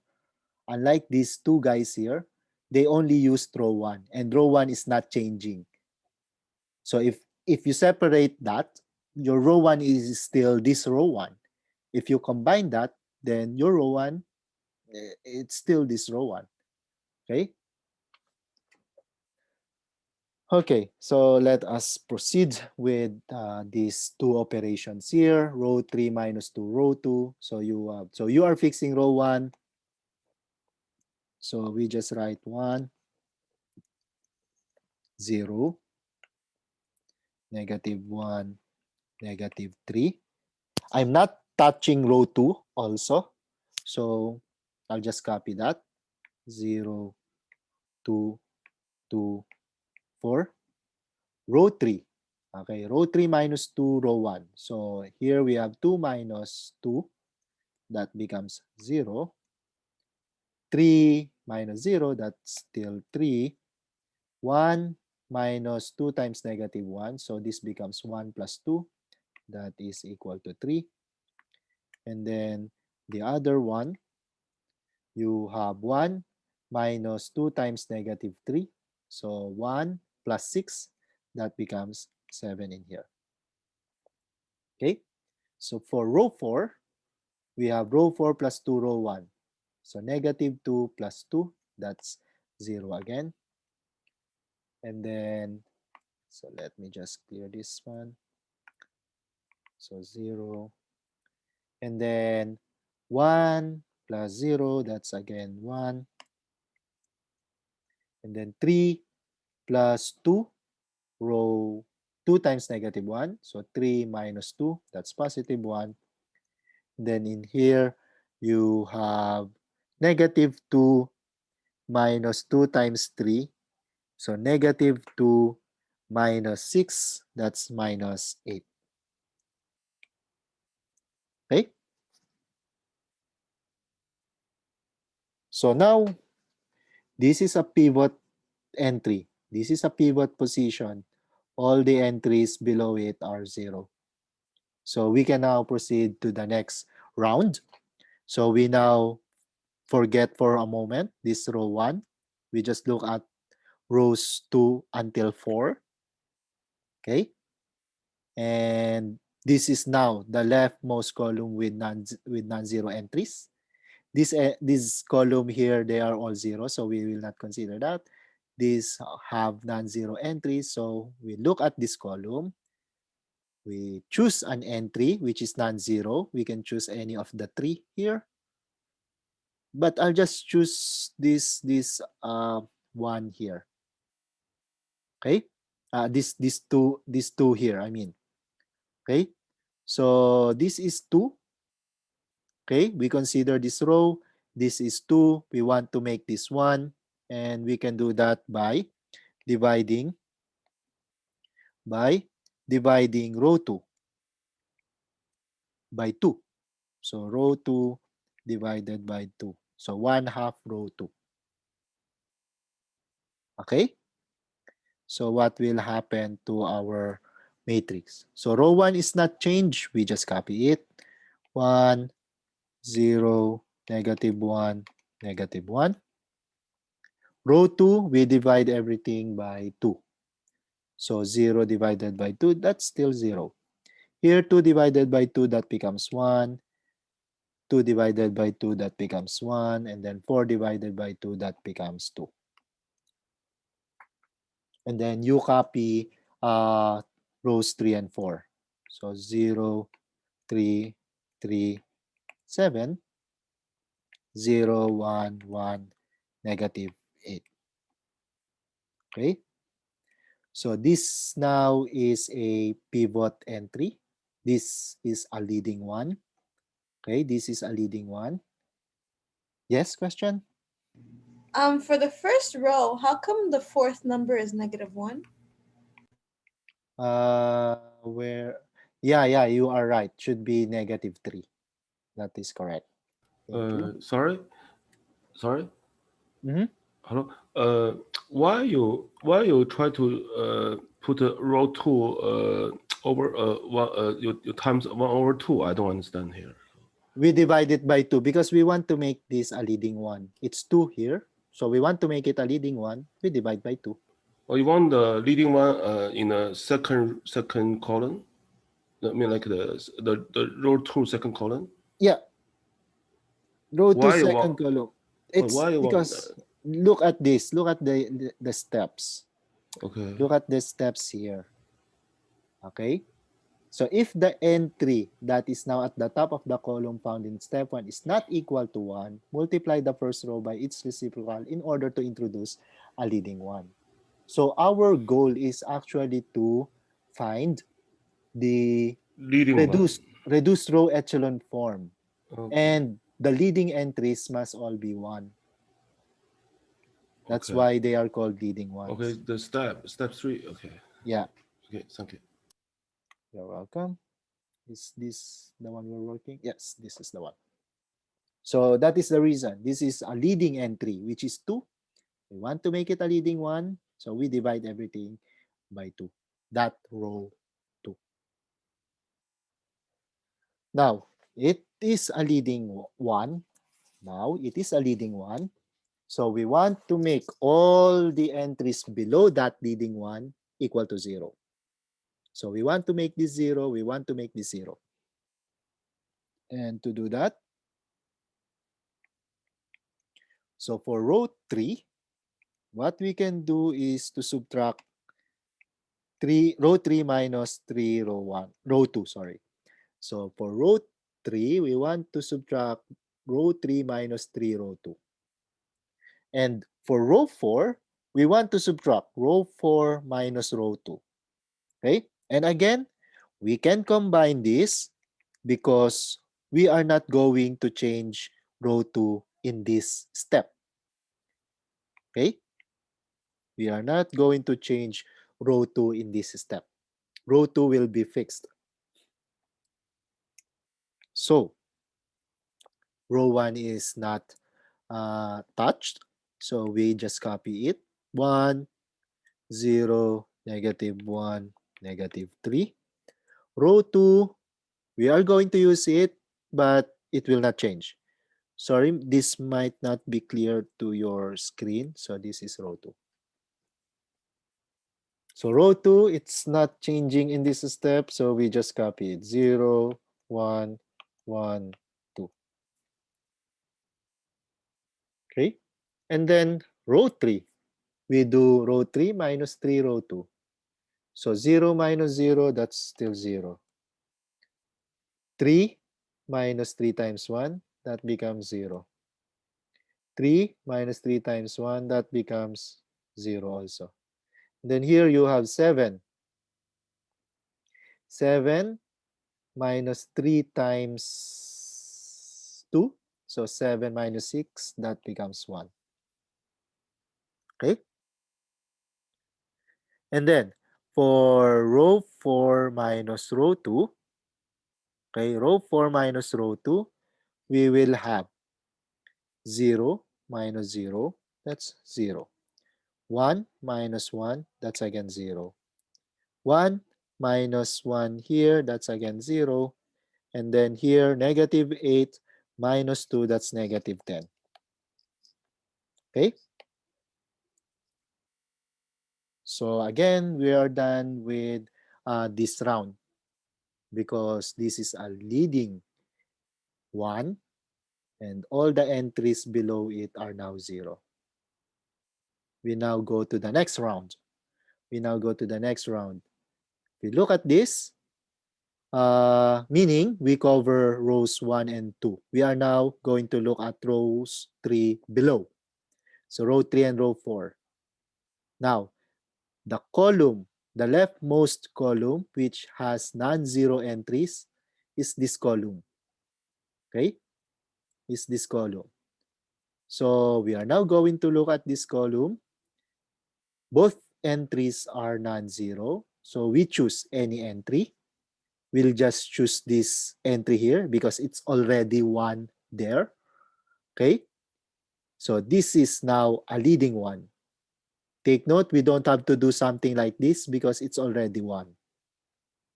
So the next step is to make all the entries below this 0. Okay? This is negative 10, so the step will be easier. Okay? Let me use here a different color.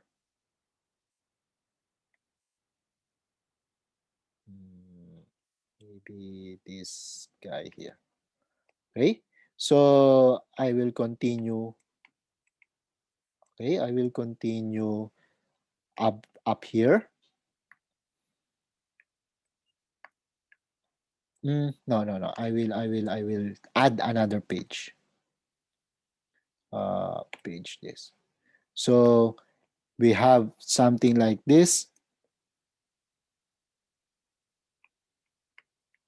Okay, and then let me copy that page. So we are not going to. We don't have to go back and forth. Here.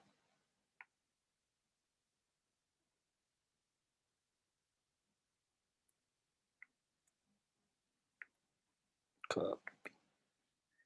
Okay, and then we paste it here. Okay, so this is the entry that we had.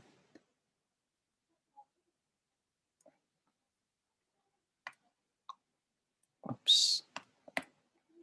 And then from here, what do we do? Again, we want to change the entry. This entry here. This entry here, okay, to be 0. Which means all we need to do is to add row 4 plus 10 row 3. Okay? So this means we are not touching row 1, so it's still 1, 0, negative 1, negative 3. We are not touching row 2 because you have, and therefore you will have 0, 1, 1, 2. Row 3 is not changing in this step. So we'll just have to copy it 0, 0, 0, 1. Okay, and then row 4, we have row 4 plus 10, row 3. So 0 plus 0, 0 plus 0, 0 plus 0. They are all 0 here. But in here, you have minus 10 plus 10 times 1. So this becomes 0. So notice, this is a leading one. All the entries below it are 0. And there are no other entries to change for now in the forward phase. This is a 0 row. We're good with that. Okay, it's already at the bottom. Okay, so we are done with the forward phase. The backward phase, okay, the backward phase, we start at the bottom. And we look at the leading one from the bottom and change all the entries above it to 0. So this is a leading one here. We want to make this 0 and also this 0. Okay? So at this point, we have the row echelon form. But we don't have the reduced row echelon form. We proceed with the backward phase, and therefore we will obtain the reduced row echelon form. So again, this is your leading entry at the lowest part. So all the entries above it, okay, will be changed to 0. So to do that, what can we do? So we can add row 2, okay, plus or minus 2 row 3. Okay? So in here, we are not changing row 3. That's, well, we are not changing row 4. It's always 0 now. And we are not going to change row 3. So we'll just copy it. 0, 0, 0, 1. For row 2, we will have row 2 minus 2, row 3. So 0 minus 0, that's still 0.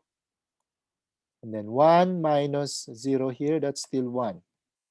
1 minus 0 here, that's still 1. 2 minus 2 times 1. So 2 minus 2, that becomes now 0. Okay?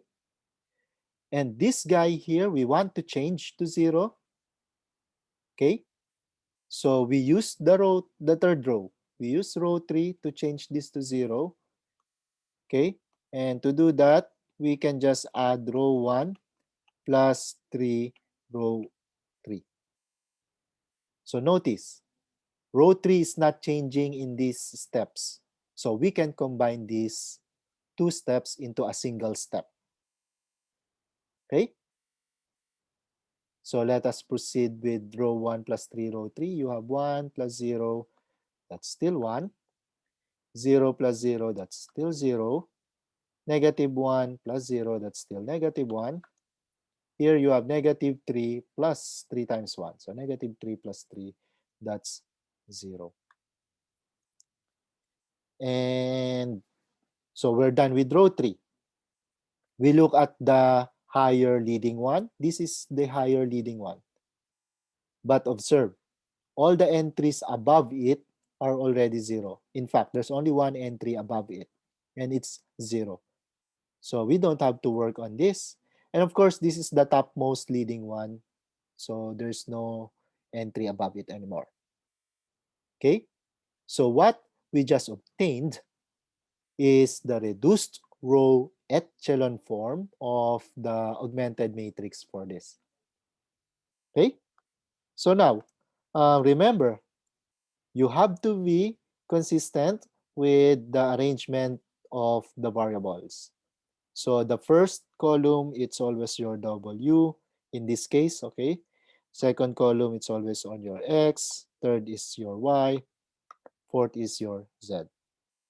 So what does this mean? From here, we can now write the linear system in equation form. So first equation here, okay, first equation here, you have W minus y equals 0.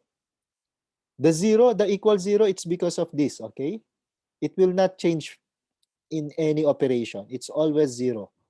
So you have your 0 somewhere at the outside here, okay?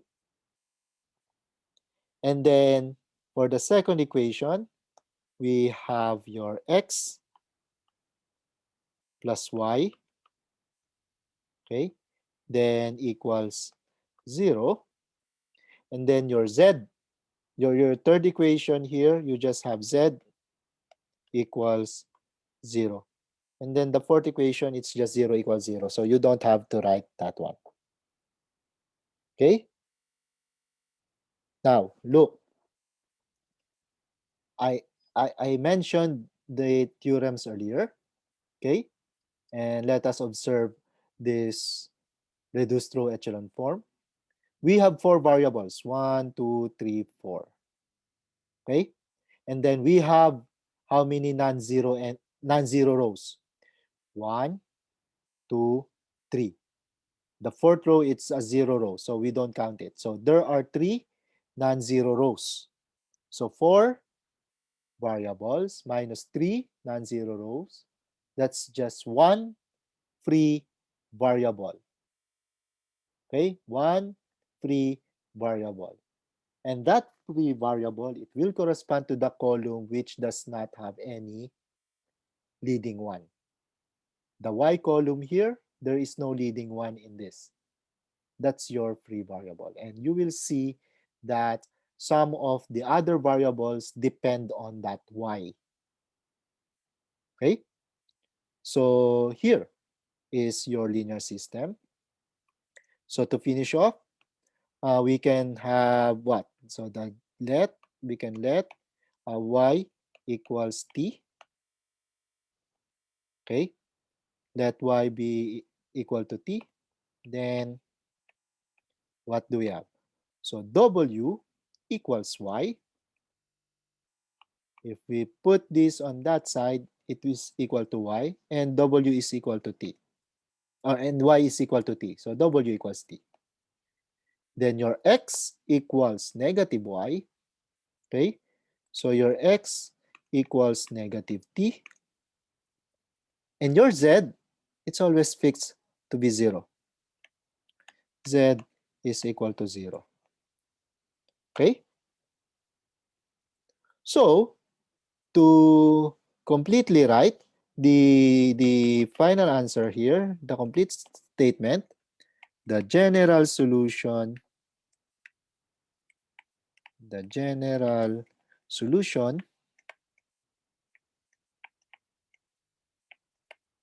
is, so you have your x or your w, so your w equals t, x equals negative t, y equals t, and z equals 0, where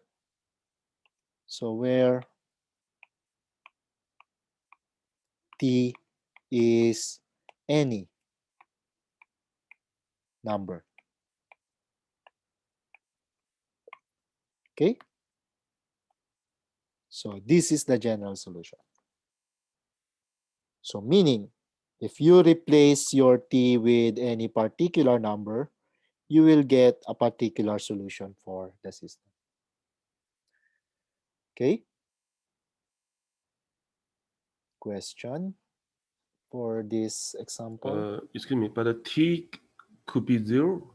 Yes, of course. If your t equals 0, then you will have 0, 0, 0, 0. And that should occur because this is a homogeneous linear system, and any homogeneous linear system will have the 0, 0, 0 vector or 0, 0, 0, 0 a solution, and that's your trivial solution. Okay, so t is any number. So, T can be any number. okay, thank you. You're welcome. And other questions?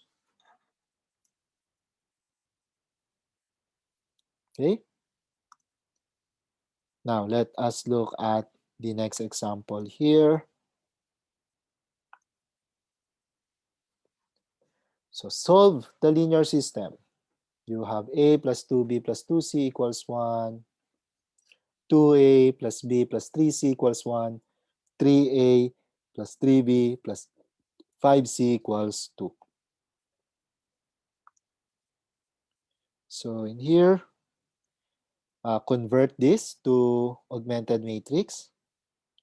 You have your 1, 2, 2, 1. Then you have your 2, 1, 3, 1. Then you have your 3, 3, 5, 2. So just for emphasis, you have your A here, you have your B here, you have your C here, and then the constant part is here. Okay? Now, look at this. The leftmost non-zero column, it's the A column. So we can choose any entry among these three. And let us just choose this. This is your entry. And it has a 1 already. So this is a leading one. So we put this on top, which is already on top. So we don't have to do that anymore. So what we're going to do now, so we are skipping a lot of steps because this is a good number. What you're going to do now is to make all the entries below this leading one equal to 0. So this is 2, this is 3. So we want to make these two entries equal to 0. And to do that, we can do row 2 minus 2 row 1. Okay? And we can also do at the same step. In this step, we can combine this step here with row 3 minus 3 row 1. And again, we can combine them because row 1, we will not touch it. It is independent of any change between these two sub-steps. Okay? So row 1, we copy. You have 1, 2, 2, 1. For row 2, we have row 2 minus 2 row 1. So 2 minus 2 times 1, that's 0. 1 minus 2 times 2, that's minus 3. Right? 3 minus 2 times 2, so 3 minus 4, that's minus 1. And then 1 minus 2 times 1, that's minus 1 again. That's for the new row 2. For the new row 3, we have row 3 minus 3 row 1. So 3 minus 3, that's 0 in here. 3 minus 3 times 2. So 3 minus 6, that's minus 3. You have here now 5 minus 3 times 2. So 5 minus 6. So 5 minus 6, that's negative 1. And then here, you have 2 minus 3. So that's again negative 1. So we have something like this. So this is your leading entry. Okay. This is a pivot position. All the entries below it, okay, are all 0 now. So we can now go to the next round. This is the submatrix. Okay. This is the submatrix we are looking at. This is already 0 column, so we go to the next column. Okay, it's a non-zero column, so we choose one of the entries. But now, try to observe. All entries are the same. Okay, so if you go back to the equation, they will just give the same equation. So what we're going to do now is to, instead of making this leading one, let's do the subtraction immediately so that we will be getting the 0 row on this. Okay? So what I meant is that we do row 3 minus row 2. So that will replace all the entries in row 3 to 0. So we are not changing row 1, so we'll just copy it. 1, 2, 2, 1. Row 3, we are not going to change it, so it's 0, negative 3, negative 1, negative 1. And then for row 3, you will have 0, minus 0, minus 3, minus 3, sorry, minus 3, minus negative 3, minus 1, minus negative 1, minus 1, minus negative 1. So that you will get 0 row in here. Okay? Okay. So now, this is still not a leading one. So we still have to do that. We still have to make this a leading one. So what we're going to do now is to divide row 2. Divide row 2 by negative 3. Or we have negative 1/3 times row 2. Okay, so we are dividing row 2 by negative 3, or we are multiplying row 2 by negative 1/3. So row 1 is not changed. We still have 1, 2, 2, 1. Row 2 will become 0 here. Negative 3 divided by negative 3, that's positive 1. Negative 1 divided by negative 3, that's 1/3. And then same is true with the last entry here. And then here we'll have 0, 0, 0 here. Okay? So now, this is in row echelon form. Okay, this is in row echelon form. Let us proceed with step 6, meaning we start at the bottom. We look at the leading one, the location of the leading one from the bottom. So this is row 2. And then this is the leading one. We want to make all the entries above that leading one equal to 0. Okay? So we want to make this 0. And to do that, we can have row 1 minus 2 row 2.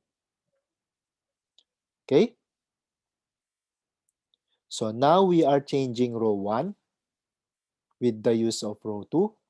So row 1, we have 1 minus 2 times 0. So 1 minus 0, that's still 1. Here you have 2 minus, so 2 minus 2 times 1. So 2 minus 2 times 1, that's 0. Here you have 2 minus 2 times 1/3. So 2 minus 2/3. So what is 2 minus 2/3?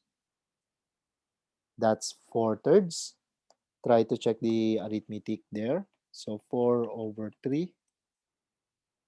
And then here you have 1 minus 2/3. 1 minus 2/3, that's 1/3. Okay? And then we copy. Second row, you will have 0, 1, 1/3, and then 1/3. Okay? And then for the third row, we just need to copy, but they are all 0. So you have 0, 0, 0, 0. Okay? Therefore, we now have the reduced row echelon form. We have the leading one here, all the entries, okay, on the same column are 0. We have the leading one here, all the entries on the same column are 0. So this is the reduced row echelon form. And notice you have A, B, C. Okay, those are the variables, which means that we can convert this into the following equation. You have A plus 4 thirds or 4 over 3C equals 1 over 3. Okay? And then the second equation here. Excuse me. Excuse Yep. me. Could you repeat a little bit of step 6? I forgot. So step 6. Yeah. So we have the leading one. Okay? Yeah. We want to make all the entries above it to 0. So this was 2. We apply this step, that becomes 0. So that's your step 6. From the Okay. bottom, from the bottom of the matrix, you look at the leading one. Leading Then one you, is the second column. No, yes, second row, second column. yes. So that's a leading one. Yeah. Okay. So you want to make all the entries above it equal to 0. Above it equal Yeah. to 0. Okay, I see. So backward phase, you start at the bottom. You start at the bottom. Forward phase, you start at the top. Okay. Next, second row here. So second equation becomes B plus 1/3 C equals 1 over 3. Okay. And observe, you have how many variables? You have 3 variables or 3 unknowns. And then non-zero row, there are 2 non-zero rows. Okay. So 3 minus 2, you should expect 1 free variable. And it is from this column. Okay. The column that does not have any leading 1. And in here, it's actually your C. So C is a free variable. So what we can do here, so if we let, say, C equals some parameter T, any number,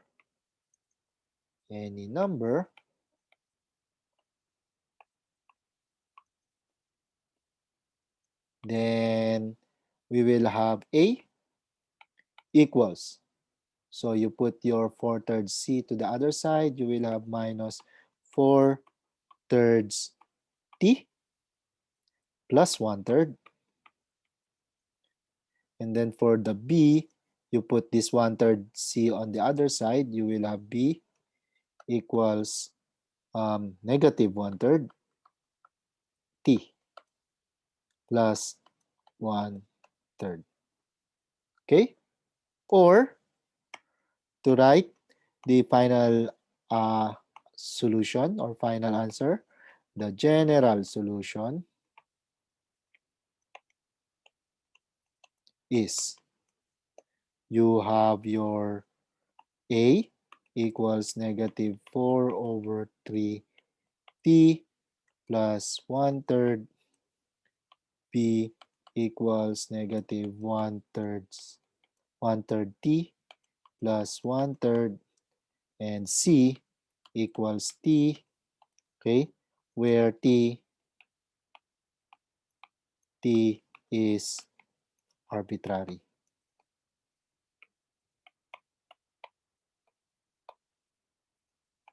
So this is the general solution to the linear system.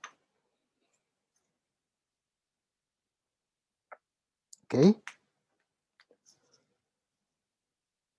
Question? Why did we choose the C to be the T? Is it because we see it repeating in both equations? Yes, that's one way to look at that. Okay. Another way is it is the column that does not have the leading one.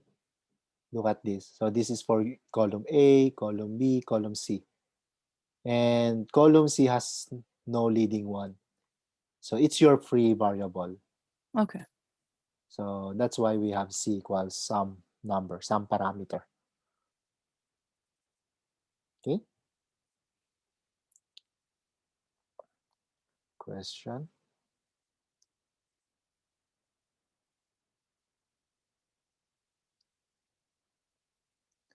Next example here, solve the linear system. So you have your x plus y squared plus z equals 6, x minus y squared plus 2z equals -2, and 2x plus y squared minus z equals 3. So take note, this is y squared. Okay? This is y squared. Later, the general solution should be written such that you only have y. So later, we will look at possibly the square root of y if it exists. Okay? So,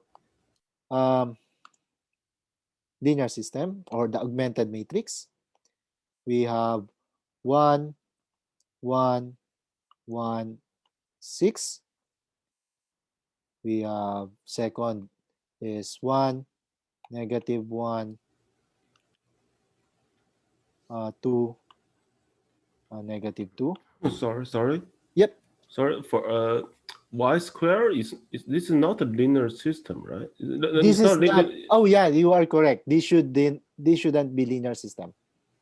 But we can treat this as a linear system because y squared is, you can just replace this with your, say, y bar, because they are all the same. They appear, there is no y, there is y squared, and everything with the variable y is squared. You are correct with that comment. So what we can do here is to replace y bar equals y squared.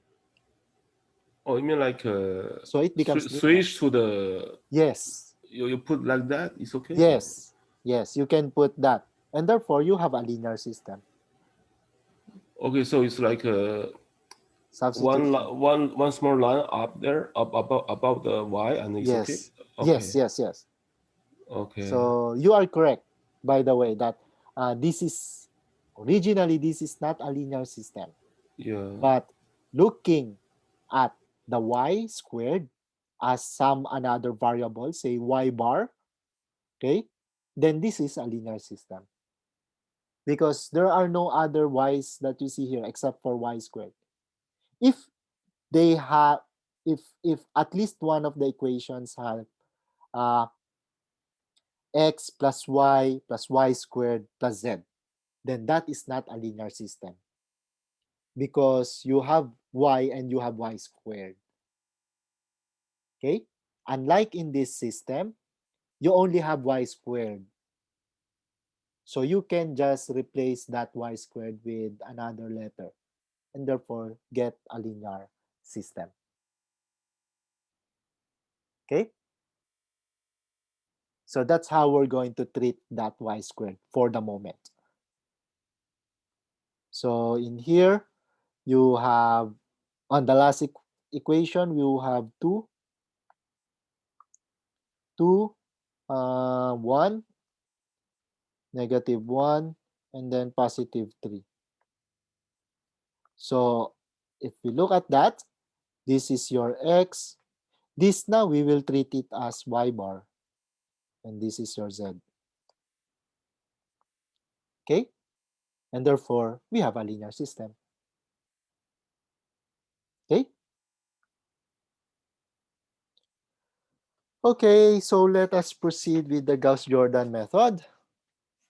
So again, the column for x is a non-zero column. We choose the first entry here to be our leading position. And it's already 1, so it's a leading one. We want to make all other entries below that leading one to 0. Change them to 0. And to do that, what we can do is to subtract row 2 minus row 1 and row 3 minus 2 row 1.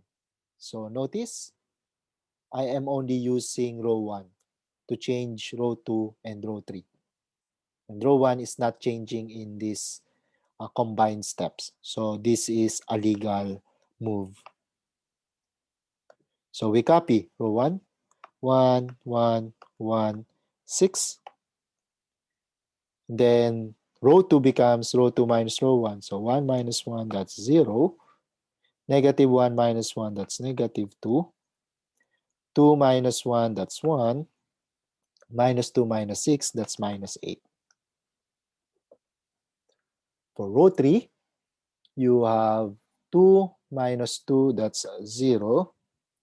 1 minus 2, that's 1. Sorry, that's negative 1. 1 minus 2, that's negative 1.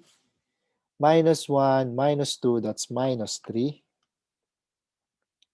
3 minus 2 times 6, so 3 minus 12, that's minus 9. Okay? Please check my arithmetic. Okay, so now we have this pivot entry. Okay, this is the leading one. All the entries below it are 0. So we now close this part here. We now cover this row here. So we only look at rows 2 downwards. So row 2 and row 3 in this case. This is a 0 column. This one is a non-zero column. The next here. So we choose one of the entries in these 2 guys here and then make it a leading one. Now, what I'm going to do is to choose row 3, particularly this negative one, and I will place it to row 2. Okay? Why? Because if I'm going to choose row 2, particularly this negative 2, I want to make this a leading one, I have to divide by negative 2. If I divide by negative 2, notice what will happen to this one. It becomes negative 1/2. You will have a fraction. Okay? So just to make the matrix more beautiful or free of fractions, I will not use this as my leading entry. So I'm going to use this negative 1 because if I divide everything by negative 1, all other entries are still integers. Okay? But you can always use this one. It's just that you will have some fractions afterwards. So anyway, I'm going to interchange rows 2 and 3. So row 2 interchange with row 3. So row 1, I'll just copy 1, 1, 1, 6. And then row 3 now becomes row 2. So you will have 0, negative 1, negative 3, negative 9. And row 2 here becomes row 3. 0, negative 2, 1, negative 8. Okay? Then I will do negative row 2 so that this becomes positive 1. Okay? So negative row 2. So again, row 1 will just copy 1, 1, 1, 6. Row 2 becomes 0, positive 1, positive 3, positive 9. And row 3, it's still 0, negative 2, 1, negative 8. Okay? So, this one now is a leading one. We want to make this 0. We want to make this 0. Yes, question? Could you not have combined those two steps? Uh, you can actually do that by writing negative row 2 interchange with row 3. Yeah, okay, Yeah, perfect. you Thank can you. do that. You can, some students do that and I accept that. Okay. But actually, in my in my own solution, I don't usually combine those two, but I accept that one. Okay, All right. right.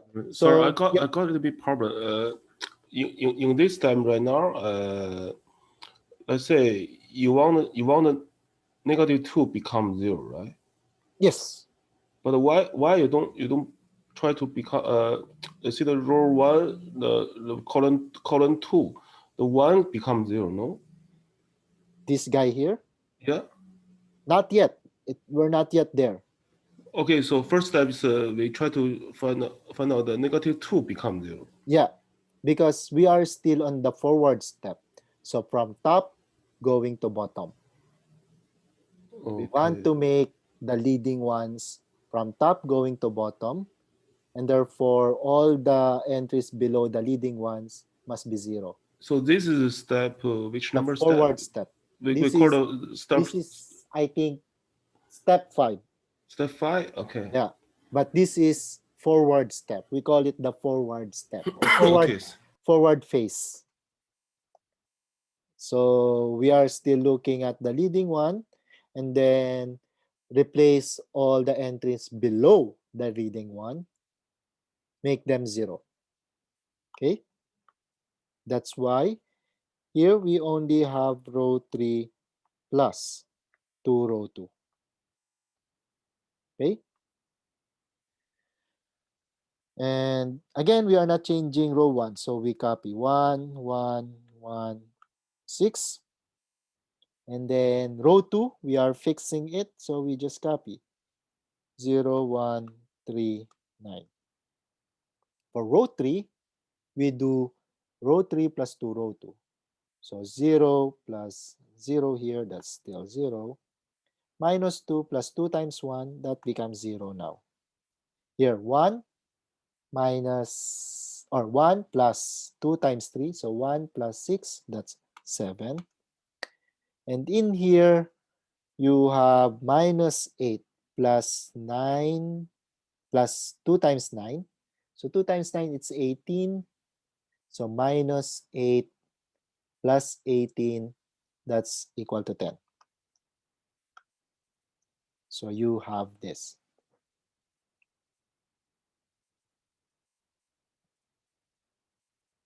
Okay.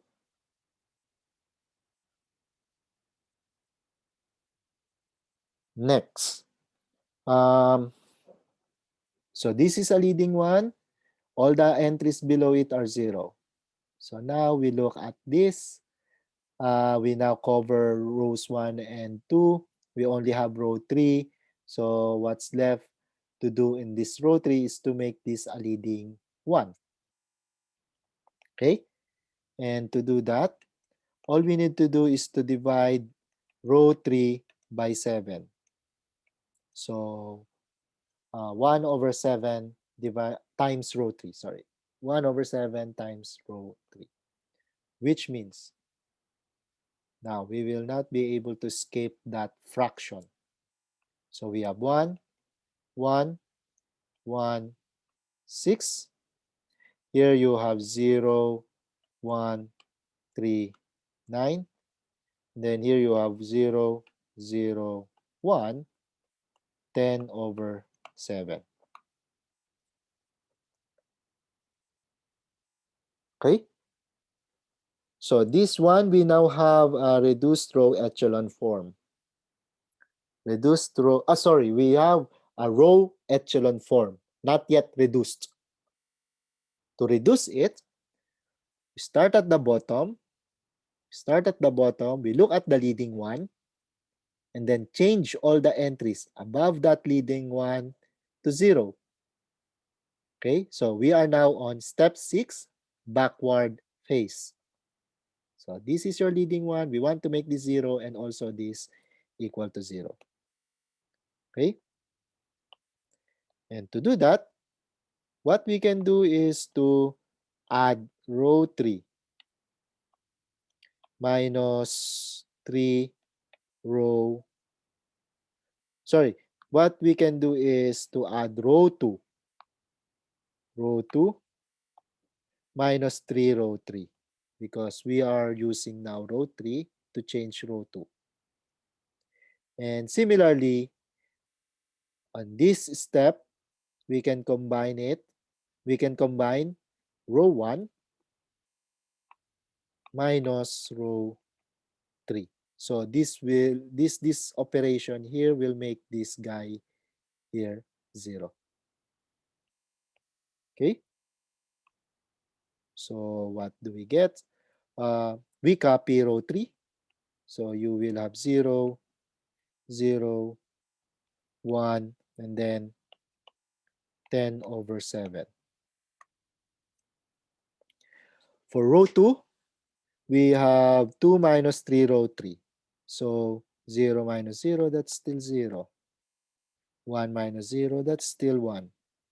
3 minus 3 times 1, that becomes 0. And then in here, you have 9 minus 3 times 10/7. So you can use your calculator. Okay, you can use your calculator. But for this, what do we get? So 9 It's times 7, it's 63. 33 fraction 7. 33/7. That is correct. So you will get 33/7 in this. And then for this guy here, you will have row 1 minus row 3. You have 1 minus 0. That's 1. 1 minus 0 again. That's 1. And then 1 minus 1. That's 0. Then 6 minus 10/7. I think that is 32/7. Correct? 7. 6 times 7, that's 42 minus 10. That's 32/7. Yeah? So we started at the very bottom here. This is the leading one. All the entries above it are now zeros. We move upwards. For this row now, this is the leading one. Okay, this is the leading one. So we want to make all the entries above it 0. So now we are going to change row 1 again using row 2 this time so that this becomes 0. Okay. So in here, we're almost done actually. So in here, we only need to do row 1 minus row 2. So row 1 minus row 2. So we are fixing rows 3 and 2. So for row 3, you have 0, 0, 1, 10/7. For row 2, we have 0, 1, 0, 33/7. For row 1, we have row 1 minus row 2. You have 1 minus 0, that's still 1. And then you have, so that's 1. You have 1 minus 1 in here, that becomes 0. And 0 minus 0, that's still 0. And then 32/7 minus 33/7. That's negative 1/7. Okay? So we are now in the reduced row echelon form. This is a leading entry or leading one. All the entries below and above it are 0. This is a leading one. All the entries above and below it are 0. This is a leading one. All the entries above and below it are 0. So reduced row echelon form. And remember, this is your X, this is your Y bar, this is your Z. So what does this mean?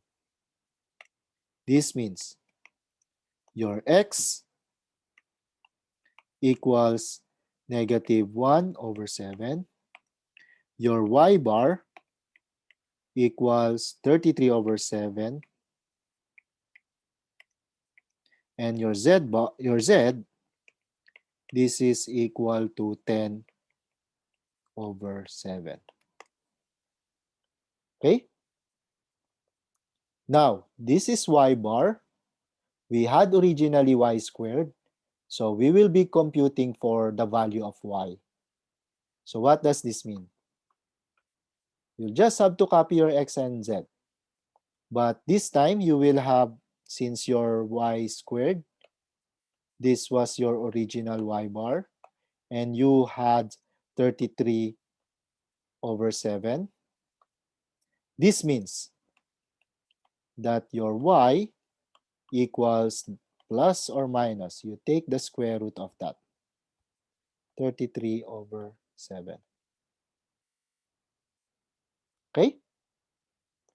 So in here, what we actually get are actual solutions. And these are the possible solutions only. Okay? These are the only possible solutions. It's not like the previous examples where we have to get the general solutions.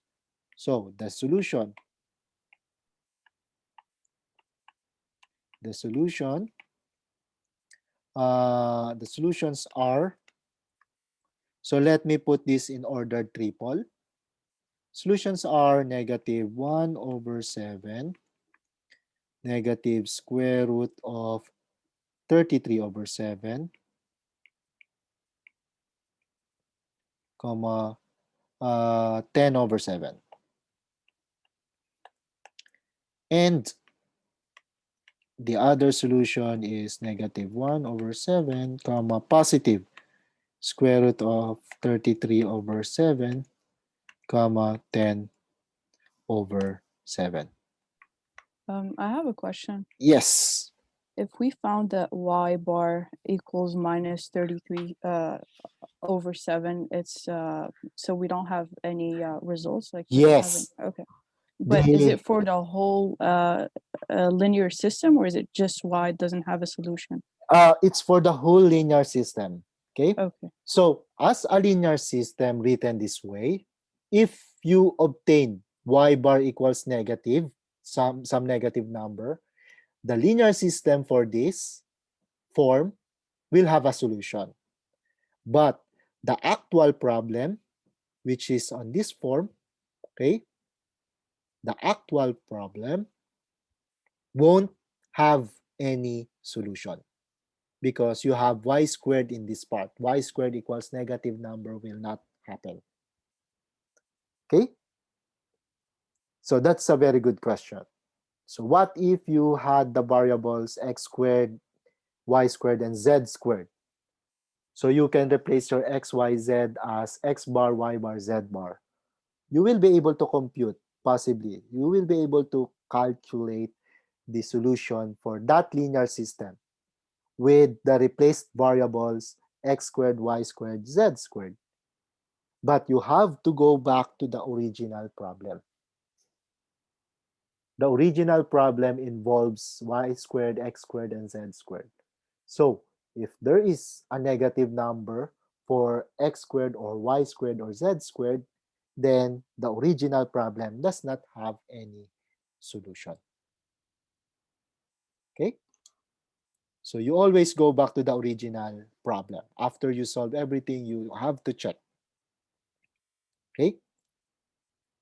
For instance, if this were x squared, okay, this guy here was x squared. Of course, you can just replace that x squared as x bar. Then you will proceed with the solution. And you will obtain x bar equals negative 1 over 7, etc. Okay? For that augmented matrix, there is a solution. But for the original problem, because this was x bar, x squared, there is no solution. Okay?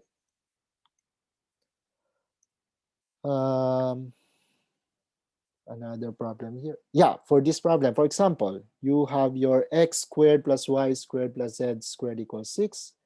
You have x squared minus y squared plus 2z squared equals negative 2. 2x squared plus y squared minus z squared equals 3. Technically, this is not a linear problem, linear system, because all involves squared, squared, squared. Okay? But you can make this linear system by doing some changes, substitutions. So you can have your x bar equals your x squared, y bar equals your y squared, and then z bar equals your z squared. So it becomes a linear system with these new variables. So let us write the augmented matrix. You have 1, 1, 1, 6, 1, -1, +2, and then -2. Then you have 2, 1, -1, 3. Okay?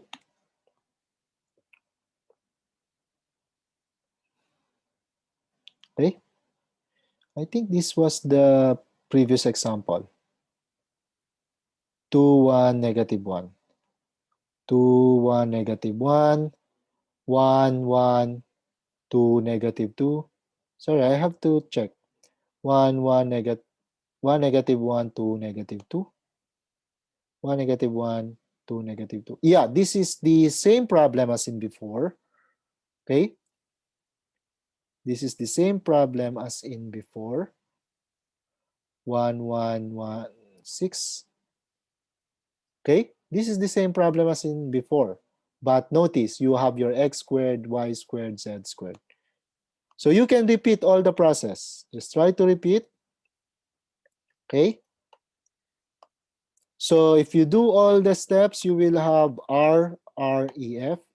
This is the shortened notation for the reduced row echelon form. Okay? The RREF that you will get is the same as the previous example. You have 1, 0, 0, -1/7, 0, 1, 0, 33/7, 0, 0, 1, 10/7. So this is the same, except that this time you will have x squared, y squared, and z squared. Okay? So this means your x bar will be -1/7. Okay?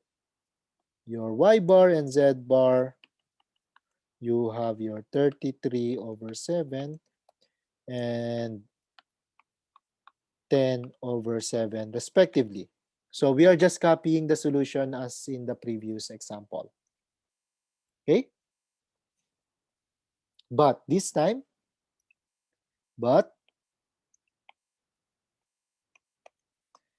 your x bar, this is equal to your x squared from this. Okay? But x bar, you have your -1/7. And this is not possible. Not possible.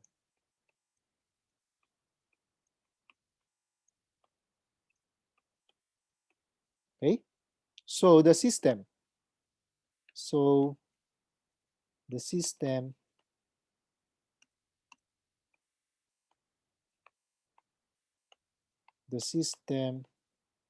has no solution. Has no solutions. Okay? So notice the difference. In the previous system, we had a solution because we had x, y squared, z. But for this one, we have now x squared, y squared, and z squared with the same coefficients and the same constants. Okay? But one of these guys here has negative answers for the linear system written in this form. Okay? And we don't have square of a number, a negative number, unless we are looking at the complex plane. But we are not considering the complex plane. Okay? Question to that?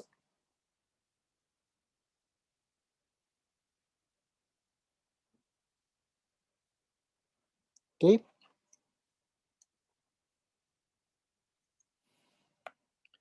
Okay. I think this will be my last example for today. Okay. And after this last example, if we still have time, if you have questions, we can discuss them until 2 p.m. Okay, so the general equation of a circle is given by this equation: ax squared plus ay squared plus bx plus cy plus d equals 0. Okay, now find the equation of the circle containing these points: negative 2 comma 7, negative 4 comma 5, 4 comma negative 3. So what are these? These are points on the plane. So this is an ordered pair. They are x and y. Ordered pair x and y. Ordered pair x and y. So what we're going to do is to write an equation, or to write a linear system using this formula here, to write a linear system that will help us find the equation of the circle. So how do we do this? So first, we use this negative 2 comma 7 and obtain and get a times negative 2 squared plus a times 7 squared. So we are replacing x and y with negative 2 comma 7. And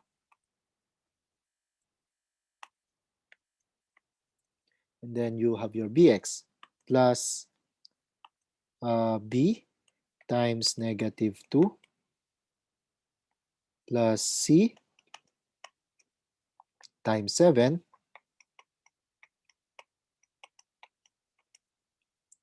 and then plus d equals 0. Okay? And then that's for the first point. For the second point here, we have negative 4 comma 5. So we have a times negative 4 squared plus a times 5 squared plus b times negative 4 plus c times 5 plus d equals 0. And then lastly, you have 4 negative 3. So we'll have a times 4 squared plus a times negative 3 squared plus b times 4 squared, b times 4 plus c times negative 3 plus d equals 0. Okay? Then we simplify. We simplify this to get the linear system. Okay? So our linear system will be, so this is 4, and then this is what? 49. So 49 plus 4, that's 53. So we will have 53a, 53a coming from this, and then you have minus 2b, and then you have plus 7c. And then what we're going to do is we can put the d here, or yeah, let's just put the d on that side. So plus d equals 0. Okay. Next equation here, you have 4 squared, that's 16. And then here 24 5 squared, that's 25. 25 plus 16, that's 41. So we have 41a. And then here you have minus 4b. Then here you have plus 5c. And then you have plus 1, plus d. And then, sorry, this is 5c, not 5d. 5c plus d equals 0. And then in here you have 4 squared, that's 16, negative 3 squared, that's 9, 16 plus 9, that's 25a plus 4b. So plus 4b minus 3c plus d equals 0. Okay? So we have a linear system now. All we need to do is to find the values of x, b, of a, b, c, d. Okay? And once we have that, we now have the actual values for a, b, c, and d, and we have the equation of the circle. Okay?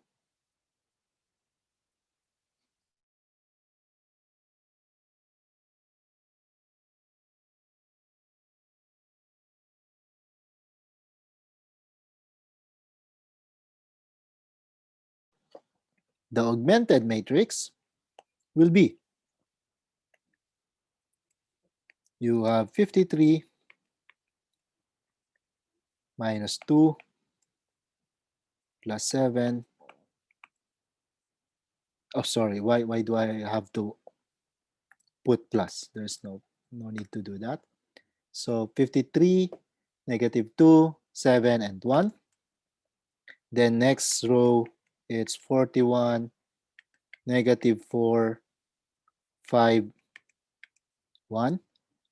Then the third row, it's 25, 4, negative 3, 1. So we work on this linear system now, or this matrix. Okay? Of course, we will end up with a lot of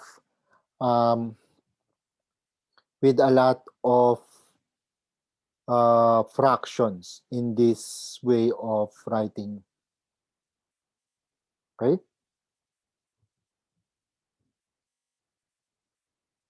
So here's what we're gonna do.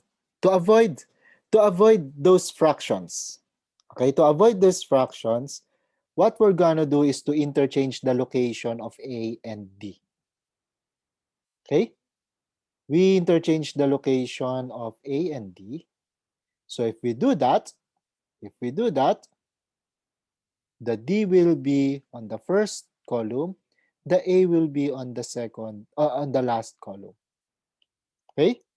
So, or we will have this.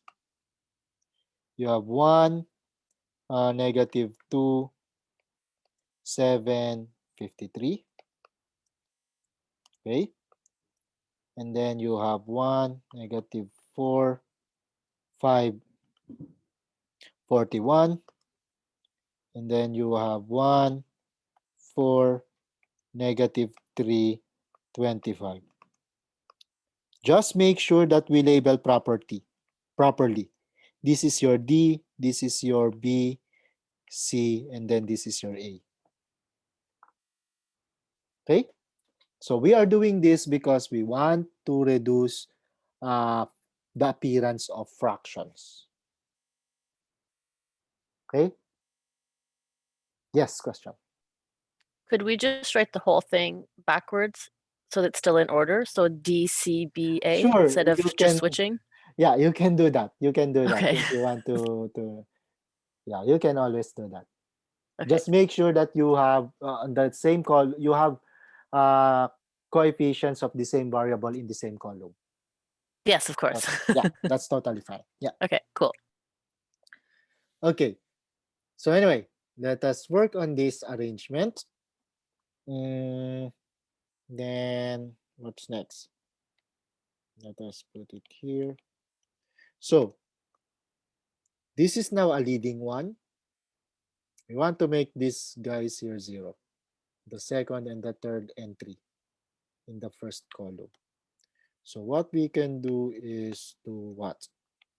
Row 2 minus row 1, row 3 minus row 1. So row 1 is fixed. You have 1, -2, 7, 53. Row 2 becomes 1 minus 1, that's 0. -4 minus -2, that's -2. 5 minus 7, that's again -2. 41 minus 53, that's -12. Okay? And then in here you have 1 minus 1, that's again 0. 4 minus 2, sorry, 4 minus -2, that's 6. -3 minus 7, -3 minus 7, that's -10. And then 25 minus 53, that's -28. Okay? So now we have this 1 and then 0, 0. So we now go down. We consider this submatrix. So what we're going to do, all of these are divisible by 2. So -2, -2, and -12.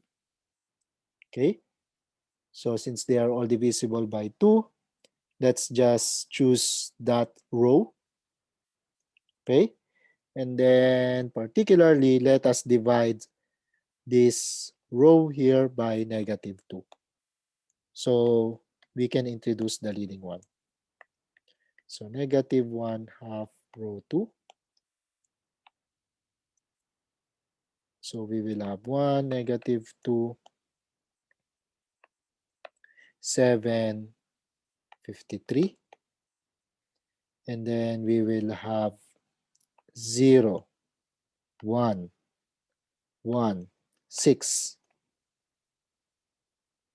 Okay? And then in here we have 0, 6, -10, -28. Okay? And then what's next? We want to make this a 0. Okay?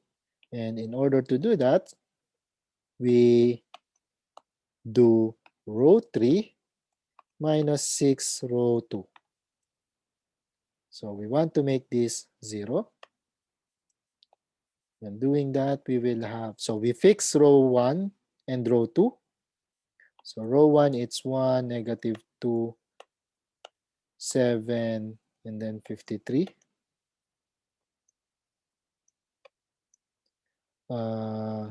You have here 0, 1, 1, 6.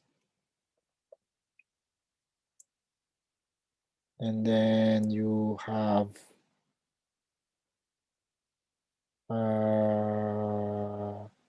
row 3 now, it's 0 minus 0, 6 minus 6. So 0 minus 0, 6 minus 6, it's 0 again. Here, -10 minus 6, that's minus 16. And then, what do we have? -28. So we are here, right? So -28 minus 6 times 6. So 6 times 6, that's 36. So minus 28 minus 36. That's 64. Negative 64. Negative 64. Thank you. So negative 64.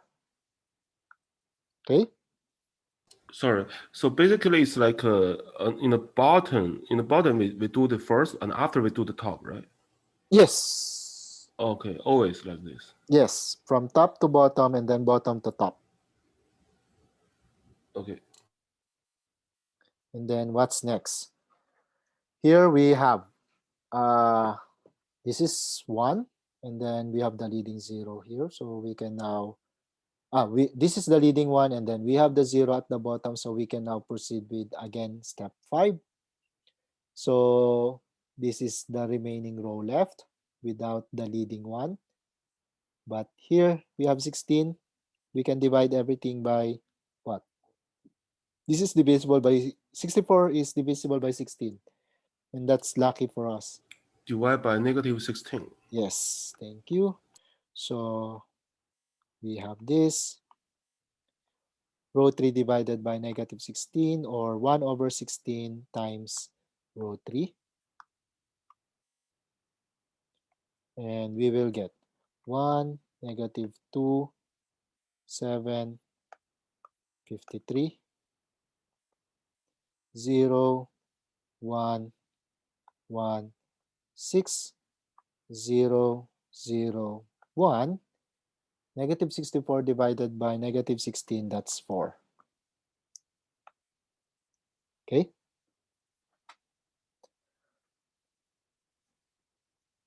Right. So what will happen to this? We are now on the row echelon form. All we need to do now is to start from the bottom, look at the leading one. Okay. Look at the leading one and then replace or find a way to change all the entries above the leading one to 0. Okay. So let me copy this, and then we move to the next page.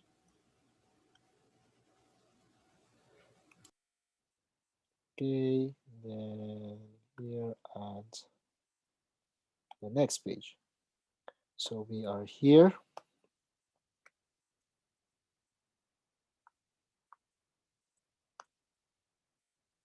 So this is this guy, the last matrix that we had.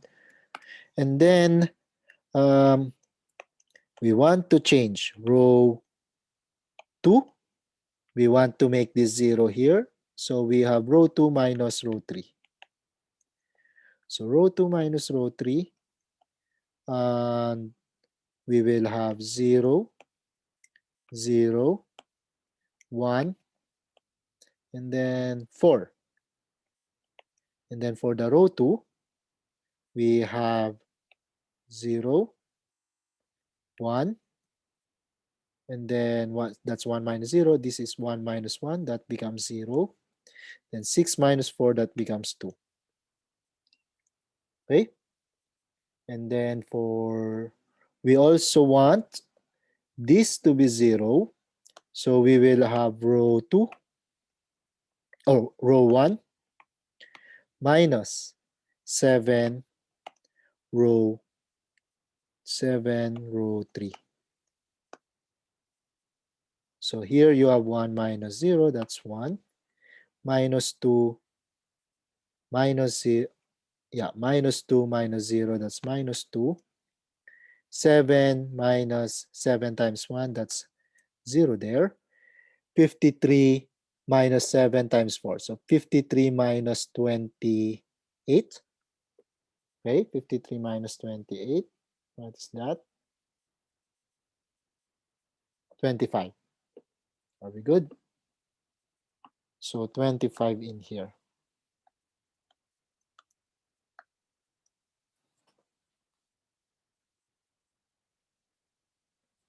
So that was from the bottom. We go to the next. Going up, this is a leading one. So we want to make all the entries above it equal to 0. So here. So this step you do the same time, right? You do the your previous step. This one you do the same time, like the This guy here, two yes. minus root 3 and root 1 minus 7 root 3. Yes, yes, You do that at the same time. yes. It's okay like this? Oh, Yes, because R3 is not changed in this step. okay. R3 is independent. Okay. Yeah. So in here, we want to make this 0. We will have what? Row 1 plus 2 row 2. So notice, we did not do this on this step here because R2 is changing. The row 2 is changing, right? So we cannot combine this with this step. Besides, row 1 is already changing and you are rechanging row 1 in this step. So yeah. Next, for this, you have now row 1 plus 2 row 2. So you have here 1 plus 0, that's 1, minus 2 plus 2, that's 0, 0 plus 0, that's 0, 25 plus 2 times 2, 4, so that's 29. And then in here, you have 0, 1, 0, 2. And then in here, you have 0, 0, 1, 4. Are we good? Okay. And this is now in reduced row echelon form. Okay. This is now in reduced row echelon form. So what does this mean? So remember the arrangement. We have your D here, right? Your D here, your B, C, and then your A. So remember that arrangement. So what does this mean? You will have, going back to the equation, you will have D plus 29. A equals 0. So let me move this bar farther to the right.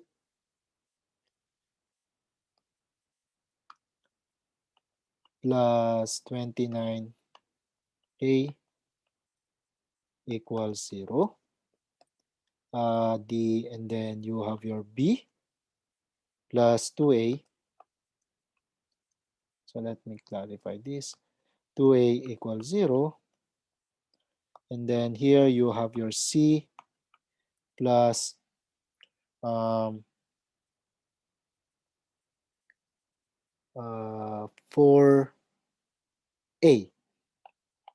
4A equals 0. Okay? So in here, as a linear system, we can say that the general solution is the general solution. So general solution is you have your A equals some number t, B equals negative 2t, C equals negative 4t, and D equals negative 29t, right? Where t is arbitrary. T where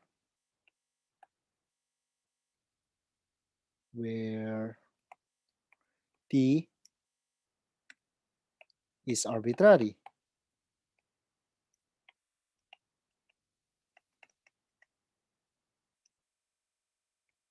Now, notice, all of them are in terms of t, or B, C, and D, they are all in terms of A. We want to find an actual equation for the circle. Okay, find the equation of the circle containing these points. So what we're going to do is to specify specify a value for t. Okay, specify a value for t so that we will have actual numbers for B, C, and D. Particularly, we can take t equals 1. Okay, now take t equals 1. So, A equals 1, B equals -2, C equals -4, and D equals -29. Sorry, you take t equal to 1 because Yes. this unique circle. We want an actual equation. Look, because it's a unit circle, right?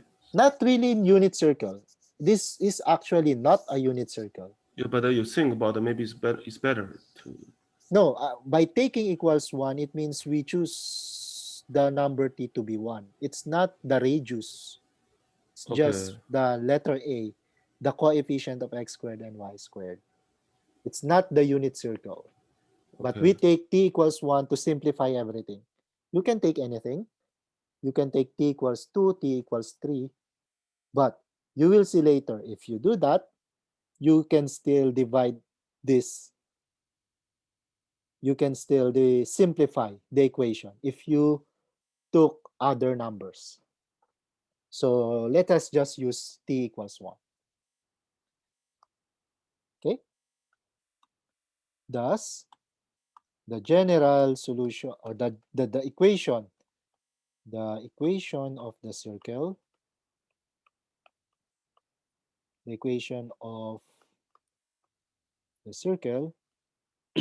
sorry,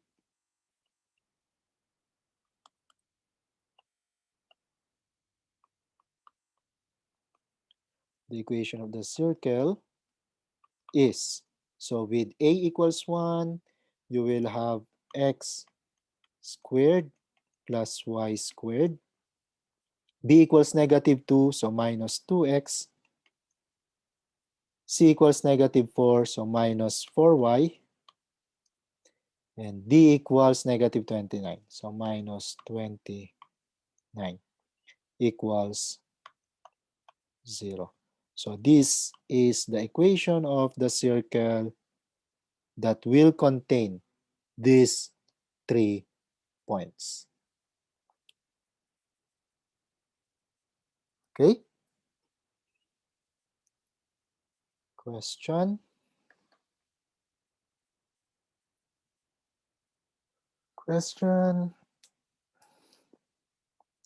So as I have said, this will be the last example for today's lecture. Thank you for staying. That will be the end.